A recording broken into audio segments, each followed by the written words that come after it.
Delicious. Well, another day is done. It's gone. It's in the past. It doesn't exist. It's gone. Your Saturday, gone. Just like that, gone. Just like that, gone. Your Saturday. Another day of liberals being smacked around like never before. They were in the streets protesting today. They bust them into D.C. and had a little protest. They caught them using the buses. Once you realize all these protests are just paid, Democrat paid people or mindfucked retards. There's a few mindfucked retards out there that just like protesting. That's, they're mad. They're upset. Don't you understand how upset they are?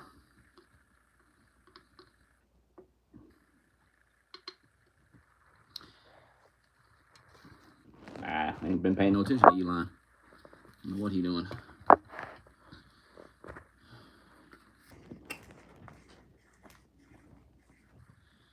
J.D. Vance.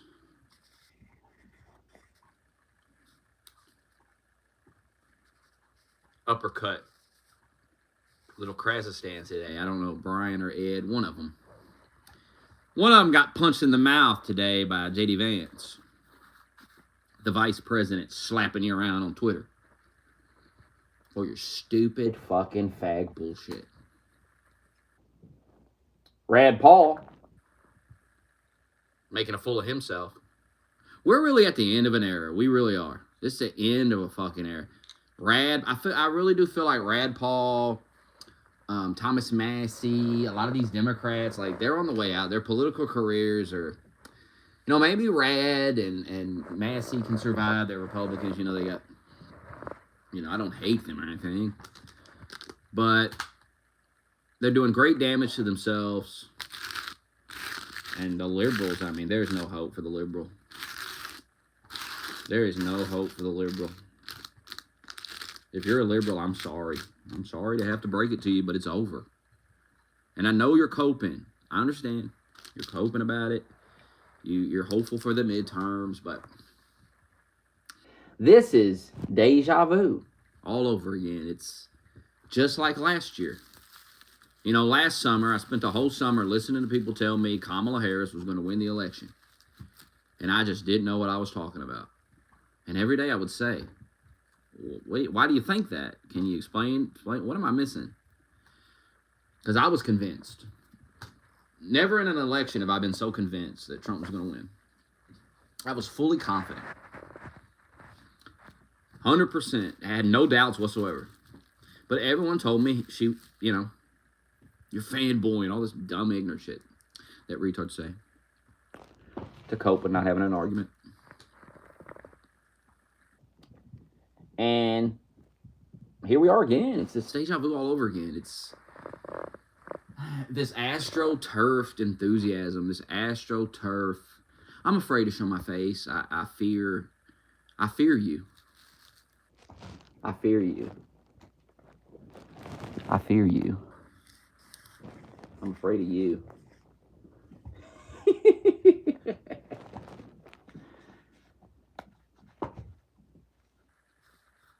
I don't give a shit, I don't care. That's how I stream. I don't give a shit. I could put a suit on like Little Nick. Maybe I will one day, Maybe one day I'll put a little suit on. I'll get a little backdrop.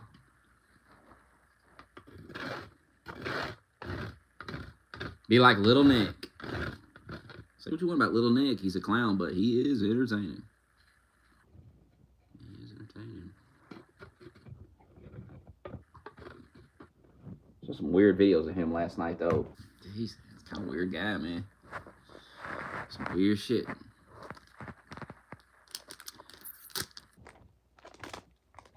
I don't fear anyone. Well, that's not true. Maybe like a black guy in the night in downtown Chicago. I'd be afraid, Did you see that poor woman stabbed in the neck by that black dude on the bus or something. I think it was a bus or subway or something like that. You know, public transportation thing. He just stabbed her in the neck. It's video of it. Some woman from Ukraine. She was hot too. Hot blonde woman. Them Ukrainian women are attractive. And she had fled Ukraine because of the war. And she comes to America, stabbed in the neck by some crazy black guy who had been let out of prison like I think 14 times or some crazy number. More blood on the hands of the Democrat. Blood-soaked hands of the Democrats.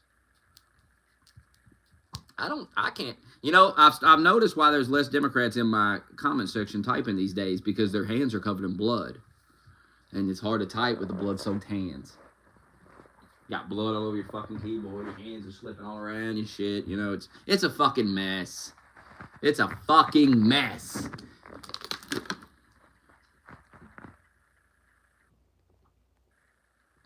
What are you talking about? The countdown has begun. She's defrosting. The first frost has occurred. Mariah is coming. Spread the news. Who the fuck is Mariah? And why is she frozen? How you gonna say that and not elaborate? Oh, Mariah, yeah. You're fucking right about that. Christmas. That's my favorite holiday, though. I'm ready for Christmas.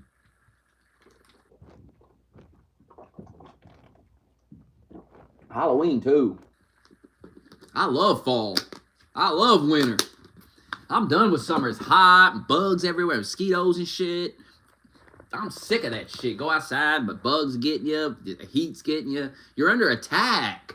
When you go out in the winter, the only thing you got to worry about is this cold. That's all you got to worry about. In the summer, you got to worry about it's hot as fuck, and so you can't put layers on. You can't cover up, and so the bugs and mosquitoes attack. You're under attack.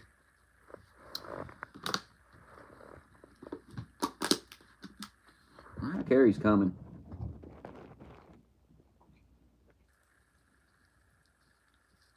She's about to cash another Christmas check. If I became a singer, I'd just become a Christmas singer.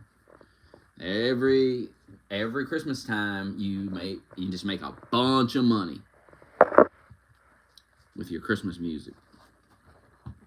And it ain't even hard to do. You just got to be able to sing, and then you just sing the old shit. You don't even got to come up with a new Christmas song.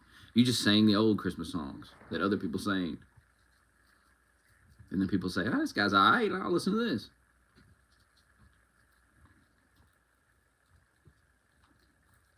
I'll tell you another guy who's fallen out, Michael Bublé. Bublé is falling. Do you ever heard of Bublé? Bublé is falling out too.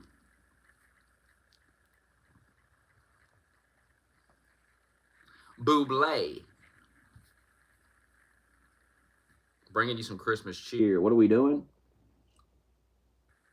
We're streaming. You ever heard of it? That's where you sit in front of, and that, well, I don't sit in front of the camera because I don't care, but if you want it to be professional, put a little effort in, you get a little, you prop the phone up, you put a little suit on like little Nick, maybe you'd hang a little American flag in the background. It's called streaming. It's live. It's called live. Imagine that. You're live. I'm live. You're not live. You're kind of live, though. You're live in this fucking chat room. Bublé. Boob fucking lay. I can't wait to listen to that one song again.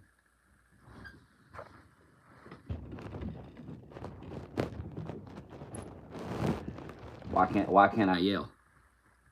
Why must I stop? Tell me.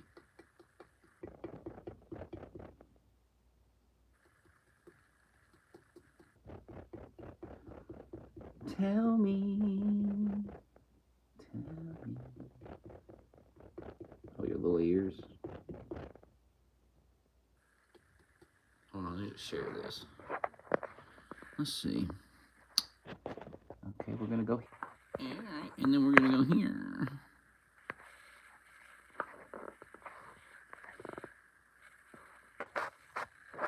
So J.D. Vance, our next president, who I'll be voting for, unless he does something really stupid.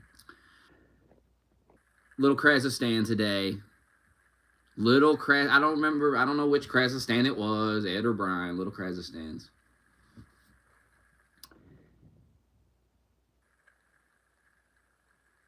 They're crying because Trump hit a drone strike on drug cartel boat, killed a bunch of thugs, took out the trash. Honestly,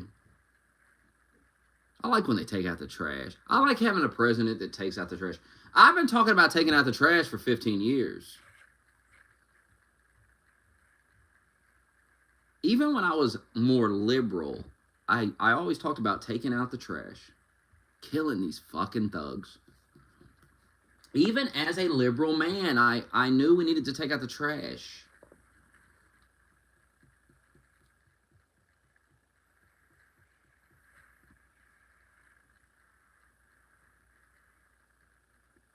And now it's finally being done. Oh, you're one of those Israel guys. I don't feel like talking about Israel tonight. Come on with the Israel. Go back a couple of days ago. We discussed that. Who cares? Sitting around talking about Israel. Oh, actually, that reminds me. You reminded me of something. I seen something on X earlier. Some Palestinian girl. She's in Palestine. And she asking for donations, right? That's fair. Hell, I want some donations. I ain't in Palestine. I ain't hating. Yeah. If I was in Palestine, I want some money too. I'm not even there. I want some money. But it was interesting to me because the GoFundMe thing that she shared, it said, donate to help her survive genocide and get an education. That last part kind of threw me off there. That last part, I went, wait a minute. Hold on a minute. So, you're getting genocided. The Jews are coming for you. They're coming in. They're killing everybody. But you're thinking about college? That I don't make no sense to me. That's one of those things, you know. I know you guys notice things, but you don't seem to notice these things. It's kind of weird to me. Well, it is. It's not kind of. It's weird. Because you notice every Jew around every corner. But you don't notice weird shit like that. It's just weird shit. Like, if she's really about to die, like, the way you all talk about it, right? If that's real, Israel, and it could be. If Israel is just coming to kill, everybody dying, fuck them. Why is she thinking about college? It should just say, let me help you with your grift, lady. Delete the education part and just put, I don't even think Muslim women can get education either. But just put, help me survive genocide. That's enough. You understand? That's enough to, hey, they're trying to kill me, send money. That's enough. If that don't get people to send you money, education ain't gonna do it. I'm gonna tell you that right now. If telling people that you're about to be a victim of a genocide does not get them to send you a couple of bucks on Venmo or Cash App, I don't think talking about trying to get an education gonna do it. It's very strange. Shit is so goofy. And then this is not a very smart woman, I can tell, because another tweet I saw was her talking about how Israel's dropping leaflets over the city to tell them to evacuate before they bomb. Well, I mean, hello? I'm telling you, man. It's all bullshit. First of all, they're not getting genocide. I don't believe that. I don't believe it. I just gave you an example as to why. If I'm genociding you, why am I going to drop a leaflet on you to warn you that I'm about to genocide? That don't even make sense. What kind of heartless dictatorship, evil, Jewish motherfuckers would do that? It don't make sense, man.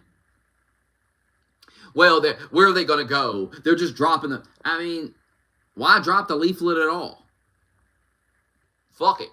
They're just genociding them anyway. It's to fool you. It's to fool you. Maybe it's to fool me. Maybe it's to make me think that they're doing what they can to save them. I'm open to all possibilities, but you got to prove it. That's all I ask. Just prove it. Convince me. Convince me I'm wrong. Convince me to hate Israel. Convince me to stand against the Jews. Until you can convince me, then. And I can't be pressured. Societal pressure clearly doesn't work on me, and neither does peer pressure. Never has, never will. So you got to really prove it to me. You got to convince me. It's the only way. I've had people all my life, conservative people, try to convince me to be more conservative, and over time, eventually, you know who convinced me to be conservative? You know the funniest part about that, and the ironic part about that? Democrats convinced me to be conservative. That's funny. Junie used to always argue with me. Junie used to ask me every day, why are you like this? And I would say, because of you. Because of people like you. There's no accountability. There's no accountability for what you've done. I've seen a video, people in Australia. This is a worldwide problem. So people in Australia, mad about all these immigrants coming in, changing their country. They had neo-Nazi, real Nazis, not fake Nazis, real Nazis, up on the stage talking at the little event they were having to protest. And some dude was going around asking random-ass people, like, how do you feel about these Nazis being here? And every single one of them was like, well, you know, they're fighting for their country. And a lot of people was like, you know, we agree on this issue, so they're my ally on this issue. I predicted this. You know, I talked about this years ago. That you were going to cause an actual rise in Nazism. You were going to actually create it and bring it to reality. You know, you spent years calling everybody a Nazi, and some of these people actually just went ahead and became Nazis. That's the funny part. And I fully understand why. I get it. Lied to them about everything.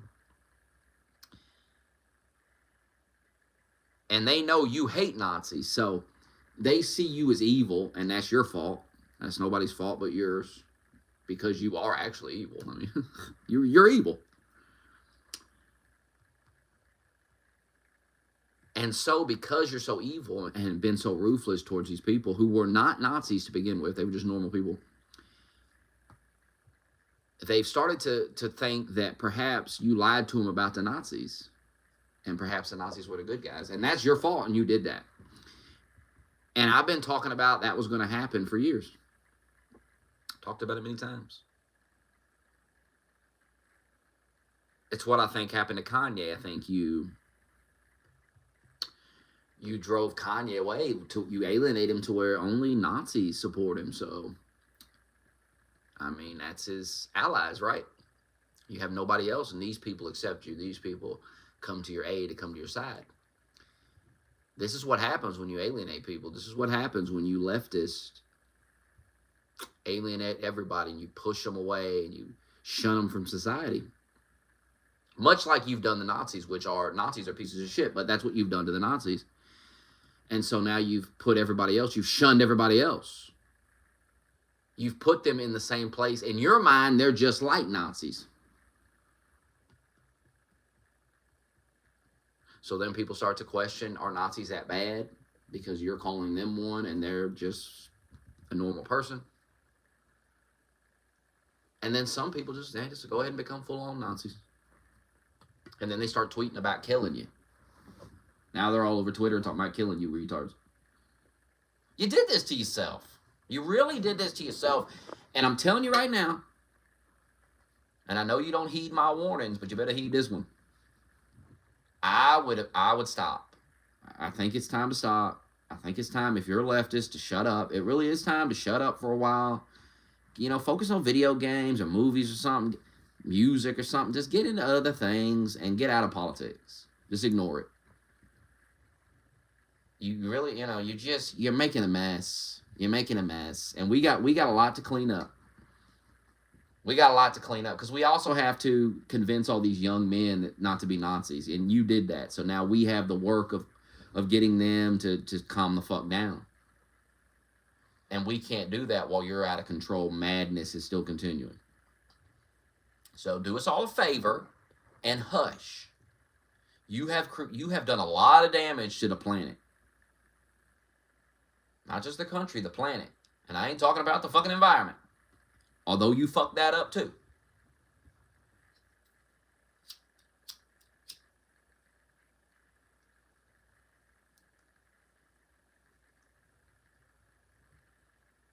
But if you don't stop, it's only going to get worse.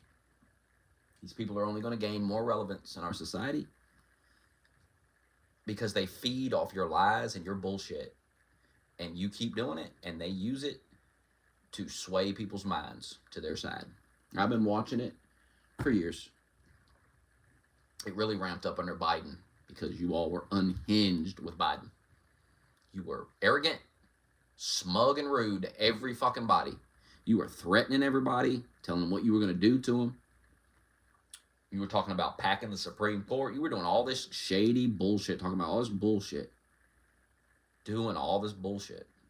And then, when people were saying, the prices, that's why this thing you're doing with the prices right now is not going to work, because you want to try to make everybody blame Trump. But what you fail to realize is most people voted for Trump because the prices was up. We all know you did that. You ain't going to be able to blame Trump, you fucking retards. I know your media and your influence are gaslighting you that that's working, but let me tell you, it's not working.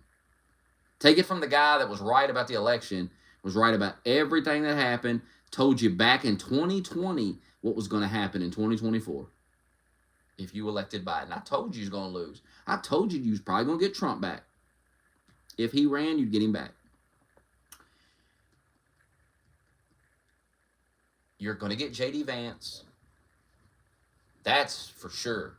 The path you're on leads to J.D. Vance. You're going to hate J.D. Vance more than Trump. Are you ready for that? You're going to hate him more. He's going to go harder than Trump. He's going to go harder than Trump.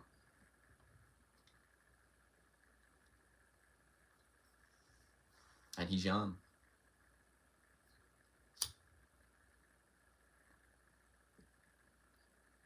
What he said to Kazakhstan is the energy that I've had for a while. I've had this energy for a while. Ever since they shot Trump. I'm done listening to you. I'm done with your crying. I don't care. I do not care to defend my beliefs. I do not care to defend Trump. I don't care what you think. I don't care that you're upset. I voted to upset you. I voted to put you in your place and to rein you in. And I'm getting what I voted for. So you can quit asking me if I voted for this. I voted for every single thing he's done. Every last one of them. And I support every single thing he's done. And I'm going to stand with him the whole fucking 4 years unless you got something real, unless you can prove he raped a kid. And I don't think you can. I don't think you got that proof. That's where we're at. That's where the nation's at with Trump. We're done listening to you people. We're going to take our chances with Trump. I said that last year. I'll take my chances with Trump. Y'all kept wanting to argue, and I kept telling you, that's nice. I'll take my chances with Trump. I understand what you're saying, but I'm going to take my chances.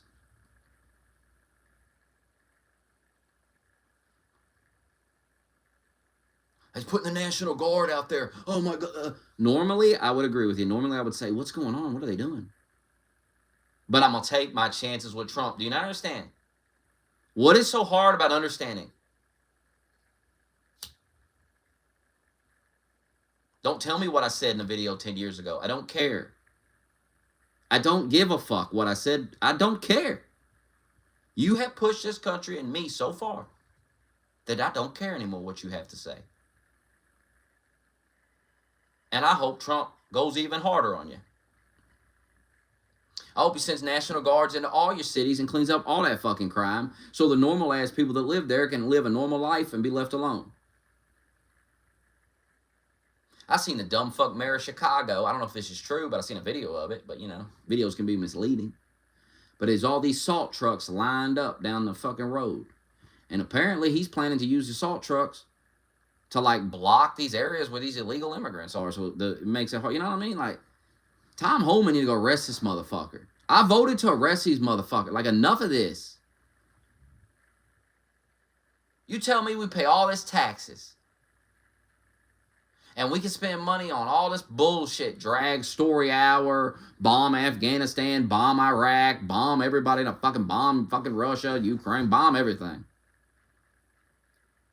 Give illegals all fucking food stamps, a house, a cell phone, a vape, a bag of weed, glass of tea, a pizza. I mean, my God. Some pussy. What didn't the illegal get? Good Lord.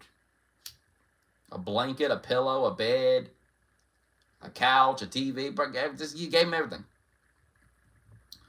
But when it's time to spend our tax dollars on helping us, now it's a problem. Now you got something to say. Oh, Barack Obama can drone strike motherfuckers all over the world. Barack Obama can bomb so many motherfuckers, he runs out of bombs. You don't say nothing about it. Barack Obama can drop a drone strike on a birthday party and kill everybody there just to kill one guy. You don't say shit. I said something. You didn't say nothing during that. Now you got something to say about some thug-ass, drug-dealing fucking cartel members getting hit with a fucking Predator drone in the middle of the ocean.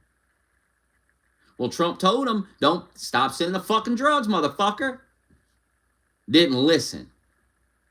What do you think it takes to get the message across to a bunch of thug motherfuckers who kill people and shit and rape people and shit? It takes a fucking Predator drone. It takes a Predator drone coming in. Well, normally, I've seen some fucking dork on the news. Well, normally, when he would send the Coast Guard in, and the Coast Guard would detain all them, and they would fire warning shots and try to take out the engine with some shots, and then board the vessel, and then detain everyone, and then bomb. What you just said sound real complicated and tedious and pointless. How about a bomb? Shot from the sky by a drone that doesn't even have a person in it. How about we start bombing these fucking thugs?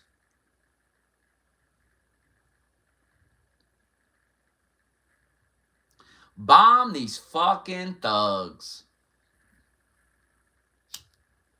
Well, don't watch my stream, Emery. Hey, that's my middle name. Don't watch my stream. Nobody gives a fuck. What kind of faggot announces that he's leaving? Nobody gives a shit that you're leaving. Nobody knows who you are. You want to feel important, but you're not. You're nobody.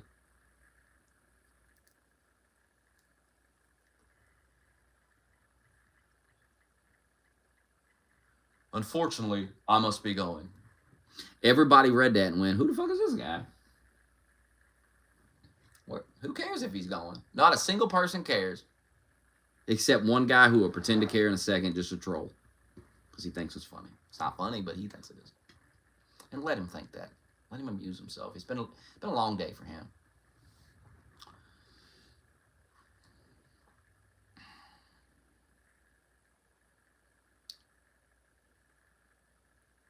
Trump's got a fucking Navy armada.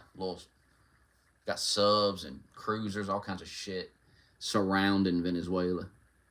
So the drug boats can't get out of there. That's what I voted for. That's what I've always wanted. when they're over there like bombing Afghanistan or something, I'm just like, well, I know the poppy and stuff and the heroin comes from there, but I mean, we were over there like guarding the heroin fields. It's like it's fucking insane. But like, you got all these fucking drugs coming up from South America. I mean, do something about it. We got our border secured. Now it's time to secure that fucking ocean around our shit. Lock things down. And blow up any drug boat that comes in. And this idea that they don't know it's a fucking drug boat. The Coast Guard caught some illegal aliens, some unarmed illegal aliens just trying to come to the country for a better life. I get it, but too bad. Too bad, guy. You got to go home. I can't just be like, I'm going to go to fucking Japan. I want to better like just show up. That ain't how life works.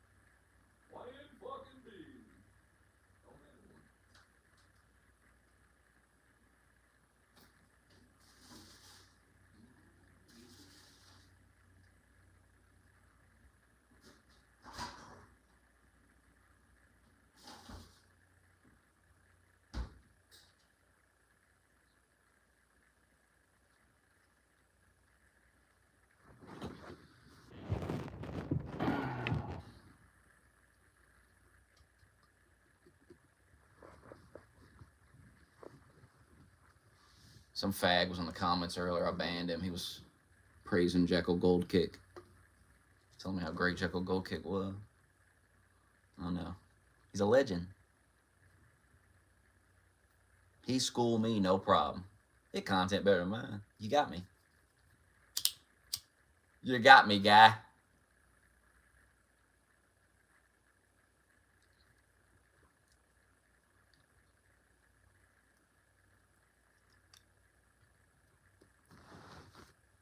You got me.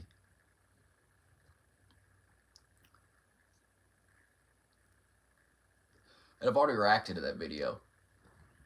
I eviscerated that video. The dumb, clueless takes. These people don't know what you're talking about. When are you going to realize that? None of you know nothing about YouTube? Hell yeah. What have you ever done on YouTube? Got a couple hundred views?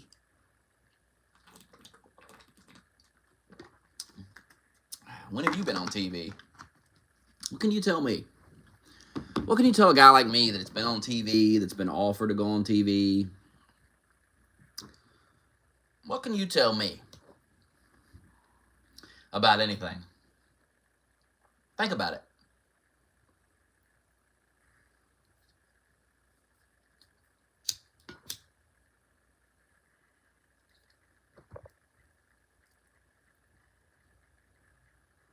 I didn't see his comment. He retracted it. He realized how dumb it is. He realized he's on strings, like typing a novel for me and shit.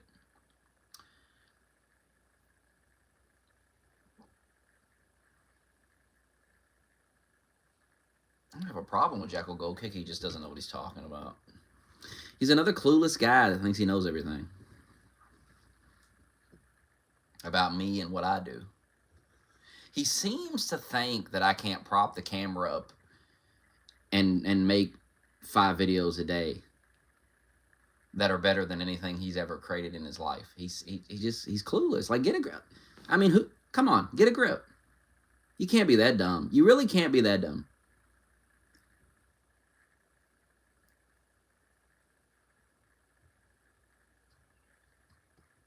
Assworm, that's an interesting term. Never heard that one. I kind of like it. Assworm.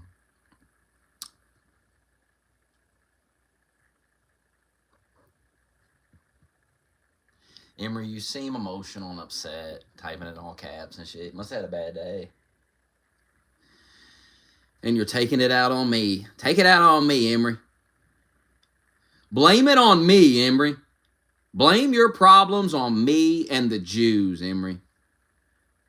Fucking Jews.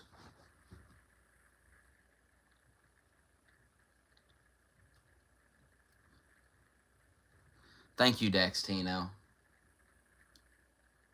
It's nice to be a princess. I can be a princess if I want to. It's, 2025. I'm allowed to be a girl. If I want to be a girl. And I can change from guy to girl at any moment. I can go back and forth. It's freedom. I can put a little dress on and prance around if I want to. Freedom. That's the freedom our soldiers died for in World War II and World War One.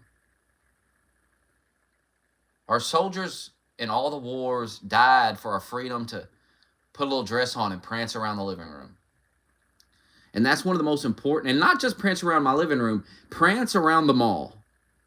Prance around Walmart and Target in my little dress. You can see my dick print, my balls flopping around my little dress. I'm not wearing any panties under my little dress in the Target. Oh, I'm in the Target not wearing any panties under my little dress. And the soldiers died for that freedom. The soldiers fought and bled out in a trench somewhere, so I have the right to put a little dress on with no panties. Dick and balls flopping around. Tight little dress. And go to the fucking Walmart and buy things. Buy other little dresses. And go in the changing room and try them on. And maybe jerk off in there because I'm a liberal freak show who puts a little dress on. And it's a sexual fetish for me. That's why I do it. It's not my identity. It's just I'm into it. It turns me on. Put a little dress on. Walk in the Target. I love it. I love it. Go take a shit in the women's bathroom. Man, you ain't took a shit till you've done it in the women's bathroom. It's exhilarating. When you're wearing your little dress and you go take a big... Go try this one day. And this is America, and our soldiers died for your right to do this, so you can do this. Go down to Costco. First of all, go get you a little dress. Go get you a little... Color don't matter. Get you a tight little dress. Get you a little wig, some makeup. If you're going to do it right. You don't want to look like... put a little effort in. You see these trannies don't put a little effort in. Put a little effort in. Put a little effort in. You ain't got to get surgery and shit, but put a little effort in. Like that one guy, that puts the makeup on. What's his name? James Charles. You got to paint your face up like James Charles. And put your little dress on, your little wig. And no panties. No bra. And you go to the Target.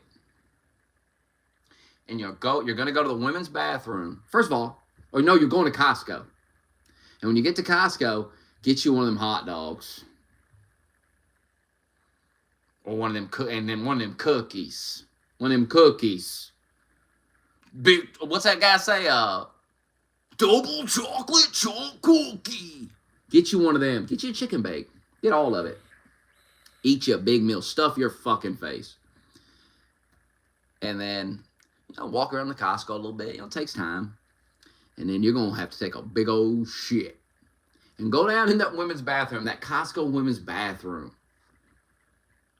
And go right in there and take a shit in your little dress. Right in there. This is America, man. Our soldiers died for your right to go in that Target bathroom as a man and shit in that women's bathroom in your little dress. As God intended it to be. What a great country. When I think of freedom, I think of that. I've talked about freedom my whole life. I've streamed and talked about freedom. I love freedom. And what I was talking about is my freedom, my right. It's in the Bill of Rights if you look. My right to wear a little dress and go shit in the women's bathroom. And call myself Samantha. Davina.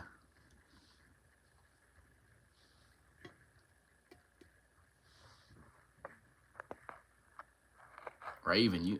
Oh. That one there was typing his ass off. The sheriff's here. Oh, the borders are securing our border. Thank God for the borders are Raven. Securing the border from fags who try to take over the stream. They try to take over because they have no life. They have no. If he went live, nobody would watch. No one would come to hear him. So he comes to my stream to speak. And no one cares there either. That's what he doesn't understand. Nobody cares there. They care even less here. But I can make them care, you see.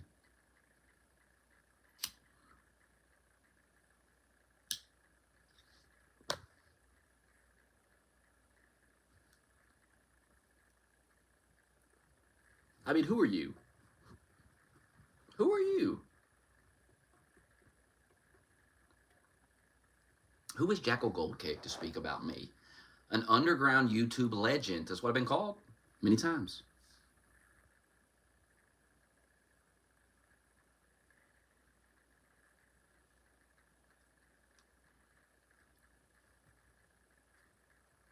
That's what I've done on here. What have you done? What have you done to speak me? Speak my name. Who are you to speak my name? Try to call me out.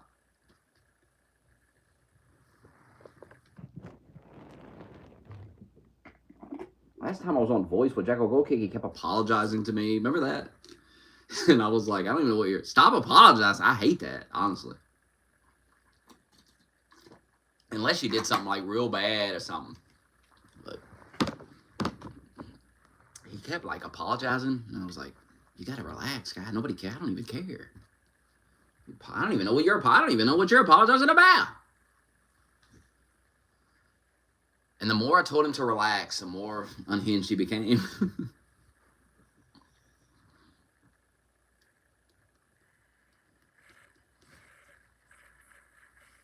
I'm an underground YouTube legend who was censored and banned and sabotaged from reaching my full potential. And that's the reality of it. You can cope otherwise. But if not for censorship, what would have stopped me from continuing to grow? Nothing. I already had over 30,000 subs. I averaged at least 1,000 views every video I dropped. What would have stopped me?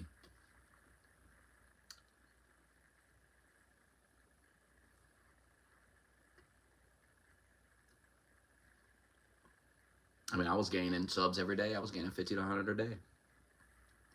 For a point there. Period there.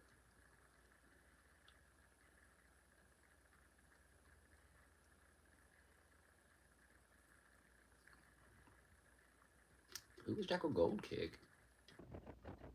Who is he? Speak on me.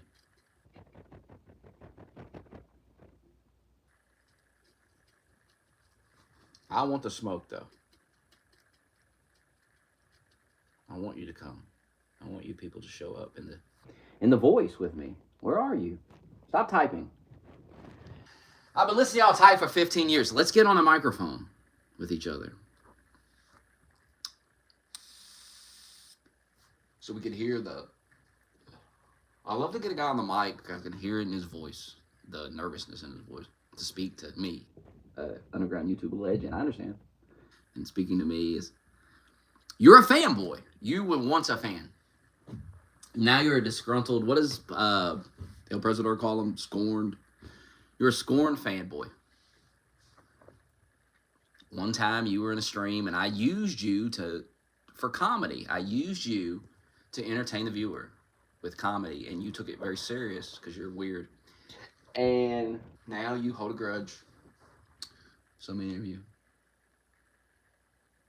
Even Hot Dog Spaceman, he doesn't understand. He doesn't understand what I do.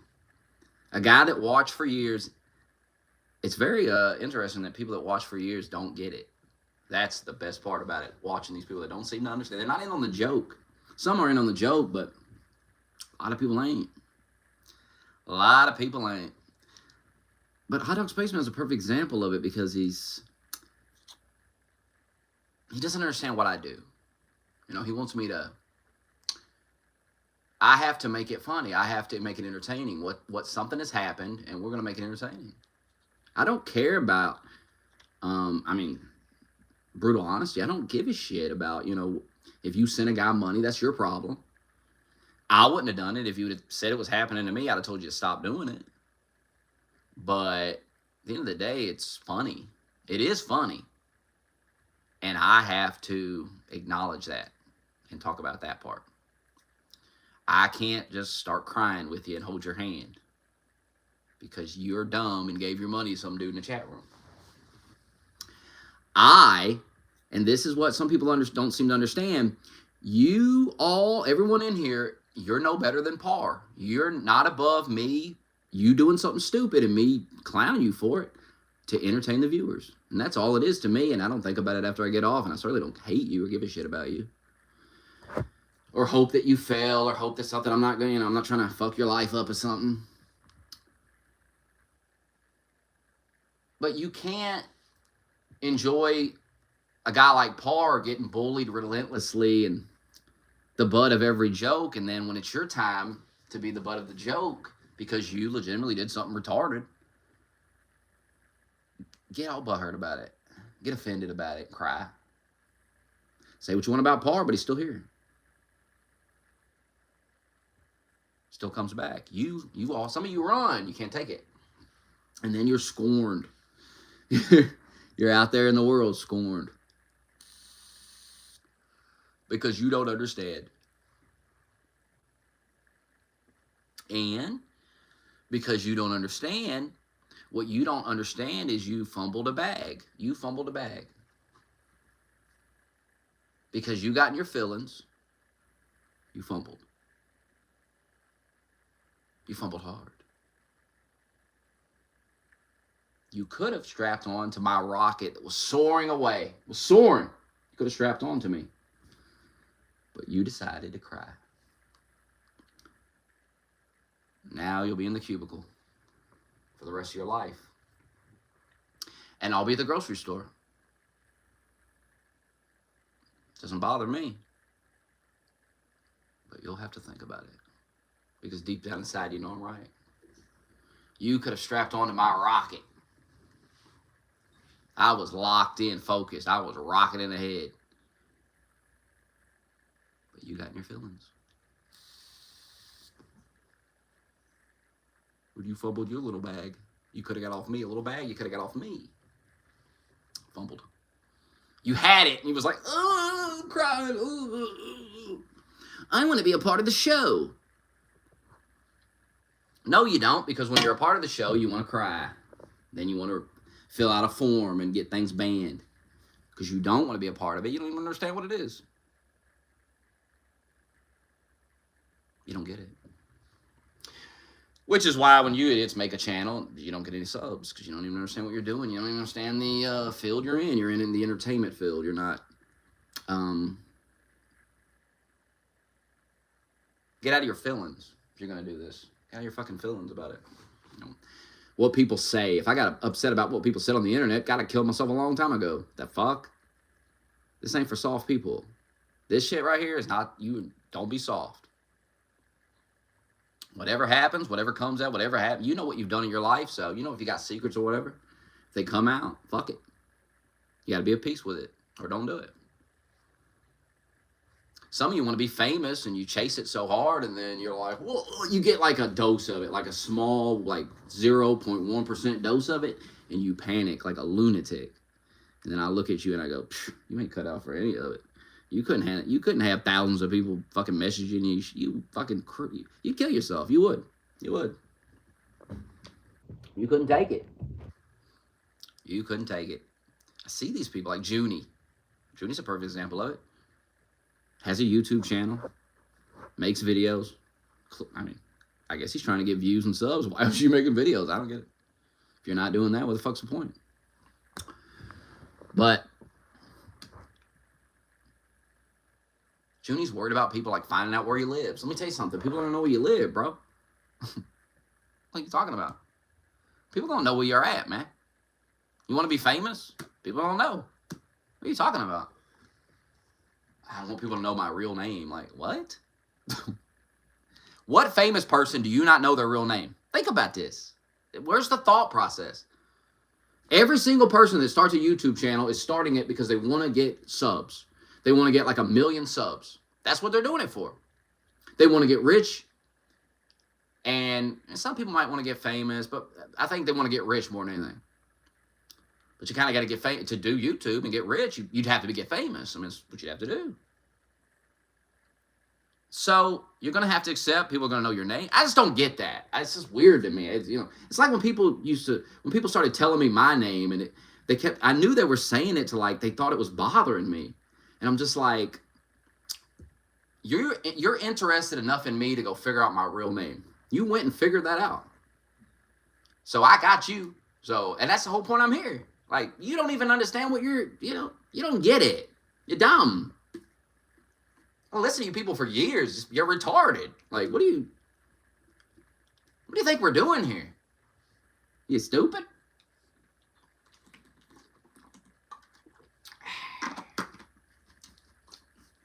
And that's why your little channels fail. You nerds start a podcast. Remember King Money Known and Face Smoking with a little podcast they started? Knew it was going to fail. Why?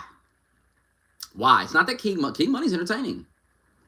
King Money could, if he got locked in, got focused. When you lock in, you're going to get better because you're locked in. You're doing it every single day. Making videos every day, so you're going to get better at it. Now, Face Smokey's entertaining in his own way.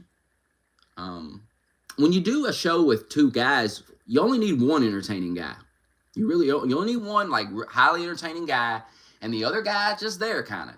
He reads the news, he chimes in. The other guy kind of fucking like maybe sometimes slaps him around a little bit, like he's kind of a punching bag a little bit, but that's the role. That's the role you've accepted. You want to get paid or not? You want to get paid or not? You want to build something or not? No, you don't. You want to get in your feelings. You want to cry. Because you're dumb. You're dumb.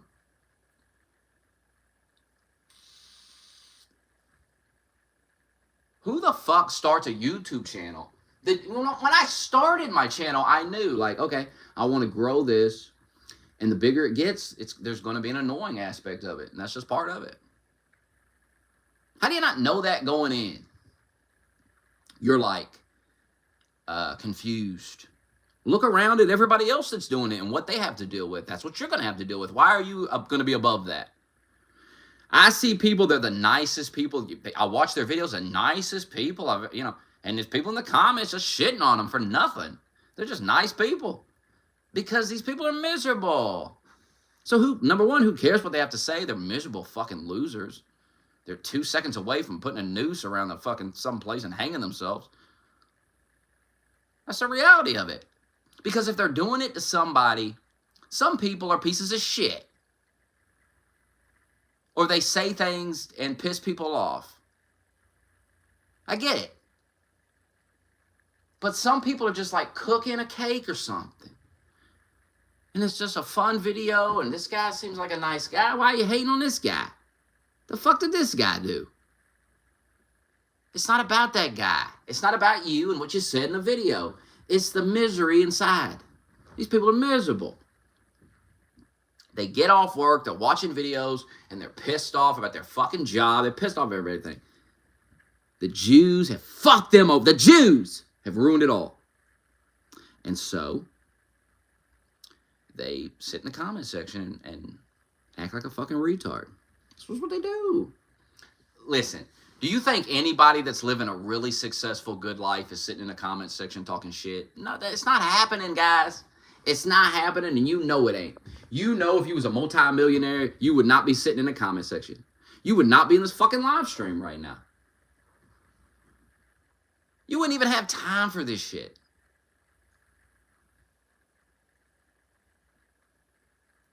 And then you got people that they listen to live streams and shit. They don't really comment. Those are just normal-ass people that work in and shit. That listen to shit. Regular people. And then you got these people in the comment section trying to be like the fucking edgelord or something. And I've got enough of them in a Discord voice chat to realize they're all fags. You can hear it in the faggy voice. A lot of these faggy comments went away when I started getting in the voice chats with them. And I noticed it did start to slow down. Because you sound like fags. You realize I know you're fags. I hear it in your voice, a little fag voice. Remember the one guy? He had a lisp. Don't get in a Discord voice chat with a lisp and try to talk shit to nobody, you fucking retard. Are you retarded? Yes, you are.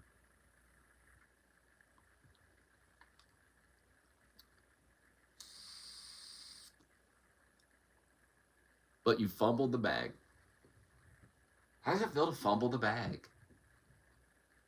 I had big plans at one point for my life and what I was going to do on here. But then it all started getting banned, and I'm like, what's the fucking point of this?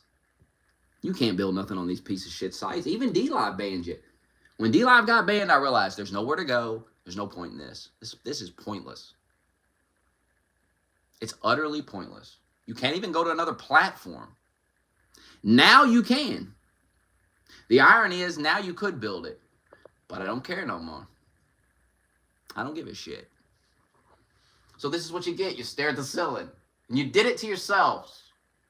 And I enjoy telling you did it to yourself. I get the last laugh. And I told you I always would.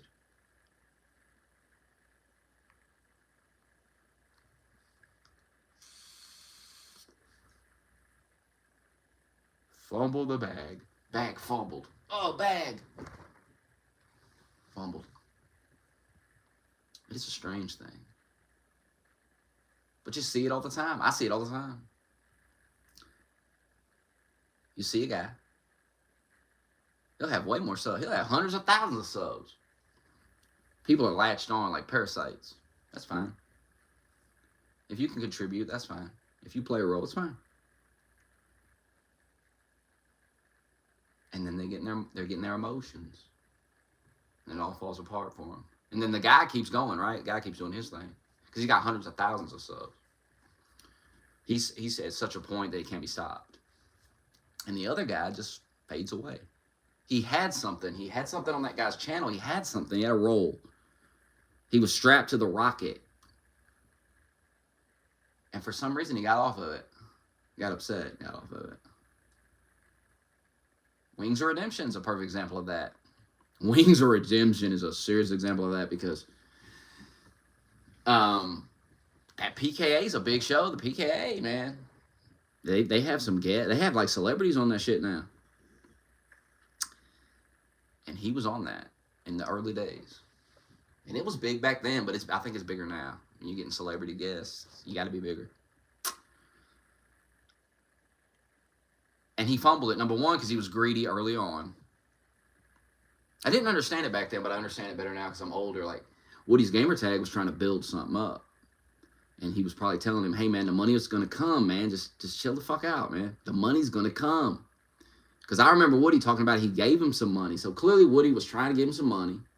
But Woody is trying to reinvest in this show and build this show. Woody's not a retard. Say what you want about Woody's gamertag. He's not a fucking retard. He's been relevant this entire time. He's still relevant. He's adapted. Call of Duty went away. He adapted. He thinks ahead. And Wings of Redemption was latched onto that guy. Think about that. You're latched onto a guy that's not stupid, knows exactly what he's doing. He's determined, and he's building something up, and you're right there with him. And you fucking fumble it? You throw it all away? Because you're greedy. You're greedy. See, in his dumb liberal mind, he's probably thinking, Woody's Gamers has pocketed all that money PK's making. No, Woody's Gamertag is reinvesting in the show so it can get bigger. So down the road, everybody can be rich that's on this show. But you're dumb. And I've learned this about people. They're dumb. They don't understand how business works. They think everybody's evil. Everybody's out to fuck them over. And then they end up fucking themselves. When you look back, you say, well, you fucked yourself over, actually. He didn't fuck you over. You actually fucked yourself over. Because you could still be on that show, and surely to God, you'd be making money off that show if the celebrities are coming on there. I think you'd be making some money off that show. I think you'd be doing just fine. And you wouldn't have to be, but you'd have to be the punching bag of the show. That's your role. You're a big fat fucking slob, and you're kind of the punching bag of the show, and you say dumb shit, and people make fun of you for it. But you're all friends at the end of the day, and, you're part of the show. It's actually a very feminine trait, quite frankly, to not just be able to be the punching bag sometimes. If it's funny, it's funny. Just be the punch. Just, it's funny. You're doing a show. The show is not about your feelings.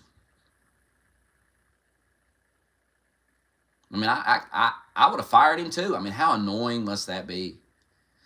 To do a show and it's funny, people's laughing. It's like, oh, Wings of Redemption said some dumb shit. They was clowning him. And then you get off the show and this motherfucker calls you on the phone crying and complaining about it. Like, shut the fuck up, man. Let's make some money and shut up. Who cares?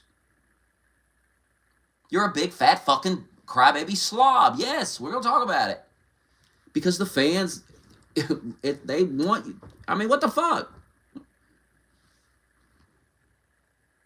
This is the character you've built for yourself. This is your brand. Big fat retard slob. That's your brand. Boogie, same brand. Boogie used to be, he used to make skits and shit. And that all went away. And then instead of saying, let's go get a job and just, it was fun while it lasted. And I still got some people that watch and, whatever. Now, I'm going to become, what do they call it? Lolcal or something. I'm going to be abused by the internet for money because I have no self-respect to go get a job. I'll be abused by the internet for money. That's my life, my career. How embarrassing too. Like, hey, what do you do for a living? I'm a YouTuber. Oh, wow. Must be pretty successful. You're living off of it. Well, I'm an abused fat slob on the internet. People pay to abuse me. Like, damn. That's your shit. That's your content.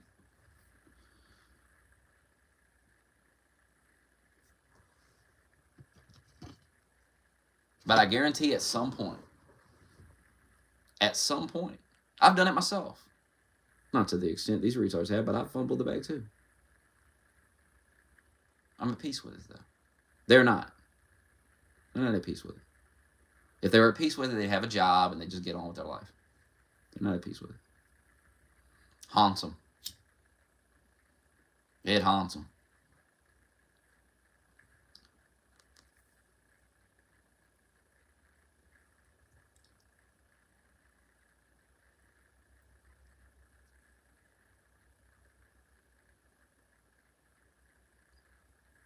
But it didn't have to be that way. Could have just let Woody's gamertag hold your hand, lead you to the promised land. That's crazy to me.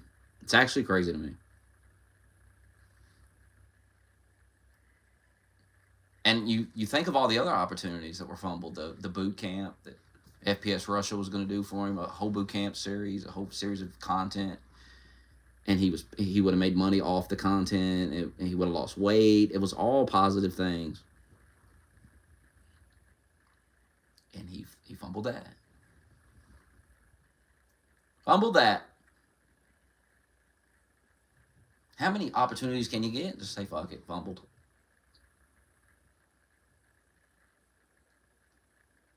I mean, it's handed to you. You're on PKA. You got, it's all handled. You just got to show up and talk. That's it. Woody's gamertag handles everything else. You just got to show up on time and fucking talk, guy. That's it. It's like, can't handle it. Is that crazy? Let me tell you something right now. If somebody called me up and he had a big podcast, he's like, I just want you to come on. I'm going to pay you. Come in, talk. That's all you need to do. I mean, what the fuck? That's a no-brainer. This motherfucker had it. Couldn't handle it. Couldn't handle it. Couldn't handle it. Because he couldn't handle being the butt of the joke. And now he's the butt of the joke all the time. That's the funny part about it. Know your role. If all it is getting money and getting rich, then just lock into that. Just be the fucking, I mean, what's funny is he's doing it right now. But he couldn't do it back then. Couldn't handle it back then. And was greedy early on. Wanted to cut early on. Couldn't see the vision. You know, Woody tried to show this retard the vision. You know, there were many phone calls where he's trying to explain the vision to this guy. We're building this show up. One day it's going to be such a big podcast. And you play a critical role on this podcast. And we need you on here. You just gotta relax. I know you're broke, but that's not Woody's Gamertag's fault. And Woody's Gamertag knows to build the show the way he wants to build it, to do what he wants to do, he can't just give Wings a bunch of money. That's not benefiting nobody. It's actually not even benefiting Wings. He's just going to blow it. Long term, this benefits Wings, but he can't see the long term. He doesn't see the vision.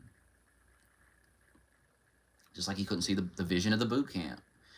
The light at the end of the tunnel with all the content made and the views and his reputation turned around and people rallying around him as he loses weight. More and more people see the effort put in and they start to stop hating on him and they start to cheer for the guy. But no, he couldn't handle it. Couldn't handle it. You think the drive to prove faggots wrong would be enough, but it's not. It's not enough. Put faggots in their place is not enough. Because you know every day people are like, you ain't even going to do it. And then he just doesn't do it. And then he listens to that for 6 months. And then fumbles again. He'll fumble the Keemstar shit at some point.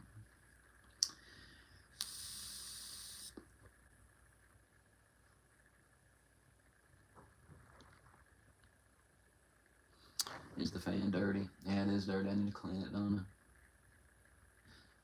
Thank you. Thank you for telling me about it. Normally, I don't stare at the ceiling, so I don't see it. But I have you to help me. Perhaps the first useful comment in the history of comments. Now, when I end the stream, I can clean that fan. Amazing. Oswald, the Discord voted to keep you out. The people, I warned y'all about the trolling, the obsessive trolling. I warned you about that. Now you're seeing it. Mayor Larson has taken charge.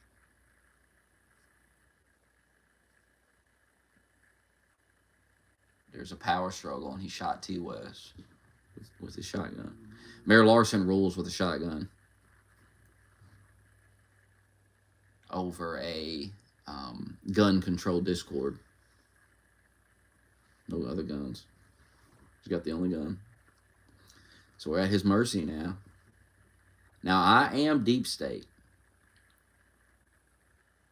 I'm the cigarette smoking man.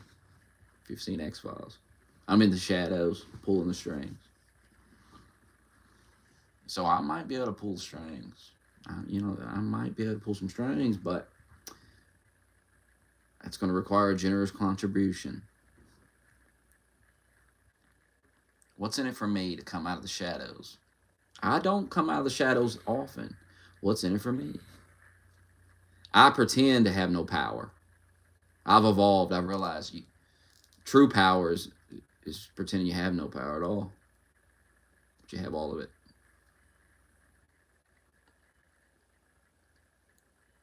Jacob Larson has a gun, but I'm bulletproof. He can't shoot me. I'm deep state. You can try whatever you want, but I actually run the government from the shadows.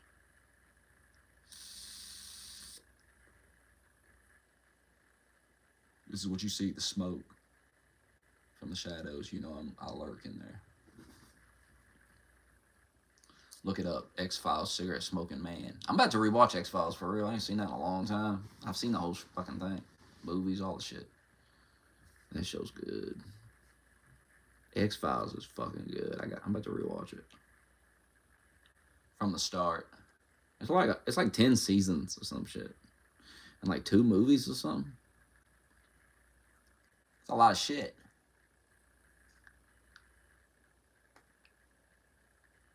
Back when TV was good. I mean, there's still some good. That Dexter Resurrection was real good.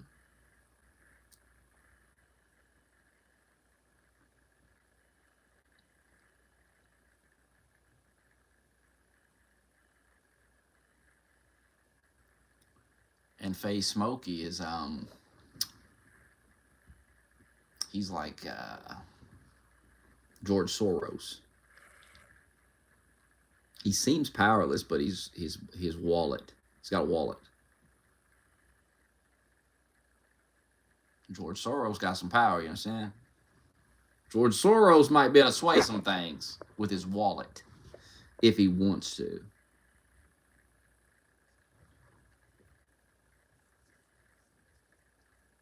It's just like the real world. We got a fake leader. We've got a deep state. We've got George Soros. We've got dark money, I guess you call it.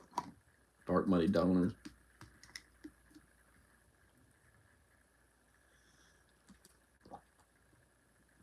Like, we usually follow the Constitution. We follow the rules that we've set. But sometimes the deep state gets involved and breaks the rules. And then sometimes George Soros, the dark money, comes in and the rules get broken again. The mayor has a shotgun, but he doesn't have dark money.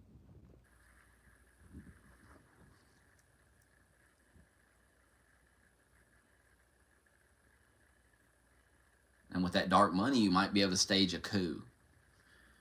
In association with the deep state, with the dark money, you stage a coup and you take out the mayor. You don't kill the mayor, but you return him to citizen.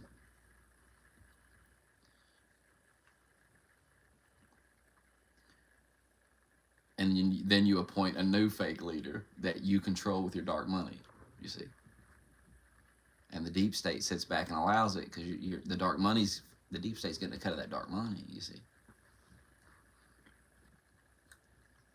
It's very interesting. It's just like real world. It's just like the real world. That's exactly how it is.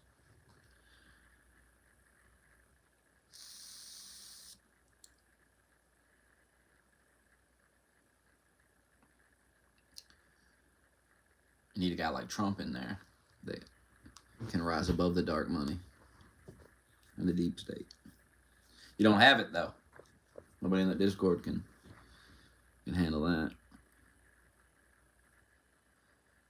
It may not even be possible to overcome the dark money and you certainly can't overcome the deep state. I don't even know how you would.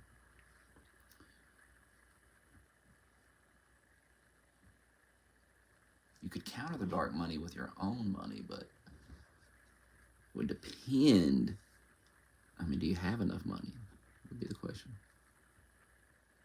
Usually there's more dark money than light money.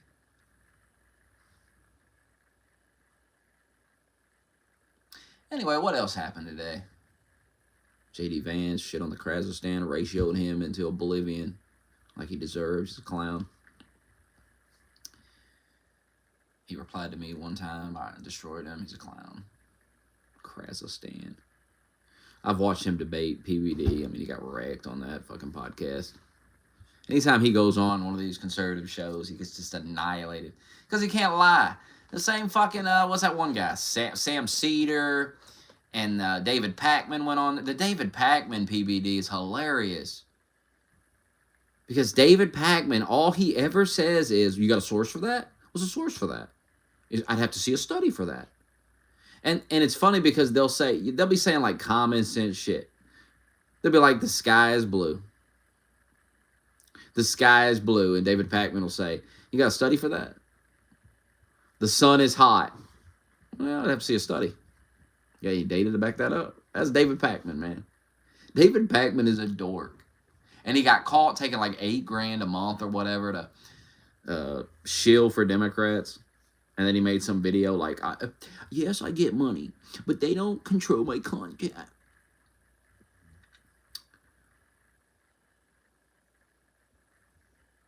It's absolutely hilarious. It shows me how fragile it all is, too. The liberal influence. I used to think it was so strong, but now I realize it's the most fragile shit. It can all be broken, and Trump gets it too. And what Trump is doing right now with the National Guard and ICE is he's breaking the liberal illusion. Trump is shattering that shit.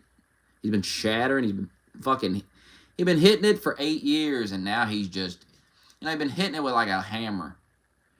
And now in this year, in this term, he picked up a sledgehammer, started slinging that son of a bitch. He started hitting, and others are coming and hitting it. They're getting handled. That illusion, that big wall that mind fucks so many of you is getting broken. And once he cleans up all these cities and gets rid of all this crime and all this bullshit, that's going to break a lot of that illusion. And he's doing it in these liberal areas because that's where the liberals are. That's where the brainwashed mindfuck masses reside. And you've got to go in and you've got to take care of all the problems so they can see that it's an illusion. They don't have to live like that. Democrats make you live like that. Once that illusion's broken, they're going to lose a lot of voters. That's why they're panicking. That's what all the panicking's about. It's about that. That's why they're freaking out about the National Guard and freaking out about ICE. With ICE, it's also because there's a lot of illegal aliens voting. But with the National Guard, it's about cleaning up crime and about the fact that that's going to break that illusion. That's going to show everybody how easy it is to make these cities safe for people to live. And the citizens are going to go out in these cities and be able to do things they've never been able to do. And the National Guard's not going to bother them, and the police aren't going to bother them because they're just normal people. And they're going to realize they don't have to live like that. They never had to. Why are they living like that? Trump's a genius with what he's doing. If you can't see the genius of it, it's just because you're retarded. I just explained it to you. You still won't get it because you're dumb. I know you won't get it. You don't have the capacity, the brain power to understand it. But that's okay. Just sit back and let smarter men handle it. Let smarter men handle it. Dark money just came in. Dark money just came in. Some dark money just funneled into the deep state. Your thoughts about the dark money? A coup is underway against Mayor Larson. He's probably asleep with his wife that he cheats on, laying next to him. Not understanding that dark money came in at 3 a.m. and there's a coup underway. And he'll wake up as a citizen. And he'll say, what happened? And he'll look to the new leader and he'll think that it wasn't him, though. It wasn't that guy that puppet that was put in place by the dark money. It was George Soros in the fucking shadows, cooperating with the deep state to stage a coup. It's happened many times throughout history, and it just happened again.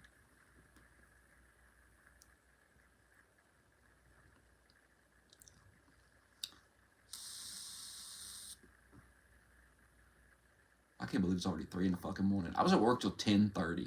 I took an hour lunch, but I was at work at 10:30, cleaning up that fucking mess. God, get it together in there. Pull yourself together, team. I was going to apply for that promotion, but I think they might have filled it already. I won't know till I speak to the HR manager on Monday. But I went looking for it on the computer. I couldn't find it to apply for it. I think they might have filled that. Oh, well, another one will come up. I don't usually look at that shit when they put it out. I got to start looking at that. There's stores all over the state. You can transfer to any of them if you get the position. And I think they pay you to move, but I don't know. I have to move away from my kids. I have to move to a new place, and who knows. Deal with all that bullshit. Seems like a big headache. It'd have to be worth you'd have to make some decent money to do all that. People do it all the time, though. Them managers come in and out of that place. We just got a new manager. We go through managers all day because they apply at other stores and get jobs, and then they move up. and then they're gone. People do it a lot. They just move. Or I guess they don't move, they just commute. Yeah. Just go somewhere else. Fuck all that commuting bullshit. I'm working. I'm living like next to my job in the same town. I'm not fucking these people. You got these fucking people on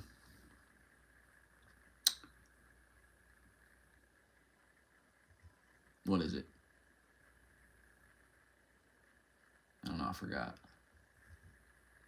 Yeah, it'll come to me. Oh, you got these people on fucking TikTok and all this bullshit. I don't have TikTok, but you know what I mean. You got these people crying. I seen a guy the other day. I got an hour commute to work, an hour commute home. That's 2 hours of my life right there. And then I'm at the job for like 8 hours. That's 10 hours of my life right there just on work. It's ridiculous. And we spent all that time. And we can't even afford anything. First of all, these people have cars and they have, you know what I mean? It's just, people don't realize how privileged they are in this country, even as bad as the economy is, with Biden caused and their lockdowns caused, and Trump's cleaning it up, and it's certainly better than it was fucking last year. Go gaslight somebody else. Fucking nerds. But yes, prices are still high because of Biden. They went up under Biden, you fucking retard. I have not seen heavy price increases on anything I buy under Trump. That shit went up under Biden, and it stayed up. And Trump ain't been president even a year yet. The man deserves some time to clean up the mess. I mean, this is what it's like. For 4 years, some guy was running around the inside of a business, a store, grocery store or something, just shitting everywhere. He was shitting and pissing everywhere. Just running around shitting and pissing, eating, throwing shit everywhere. He was destroying the store, and he was in there for 4 years, going wild. Going fucking wild. And then they hired a janitor and a cop. And the cop came in and arrested the guy. And they got a new manager in there, arrested the guy, got him out of there. And now they got to clean up the mess this man caused, a big mess. And you're standing outside yelling at the guy, hey, you ain't got it cleaned up yet? And when the guy was making the mess, you were like, people were talking about it like, we need to get some new management here. Somebody need to deal with this guy.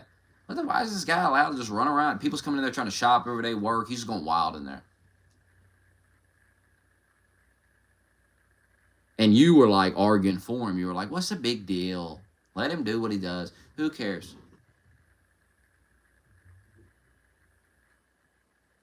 And then we hire a guy, comes in with a big stick. He knocks the shit out of the guy.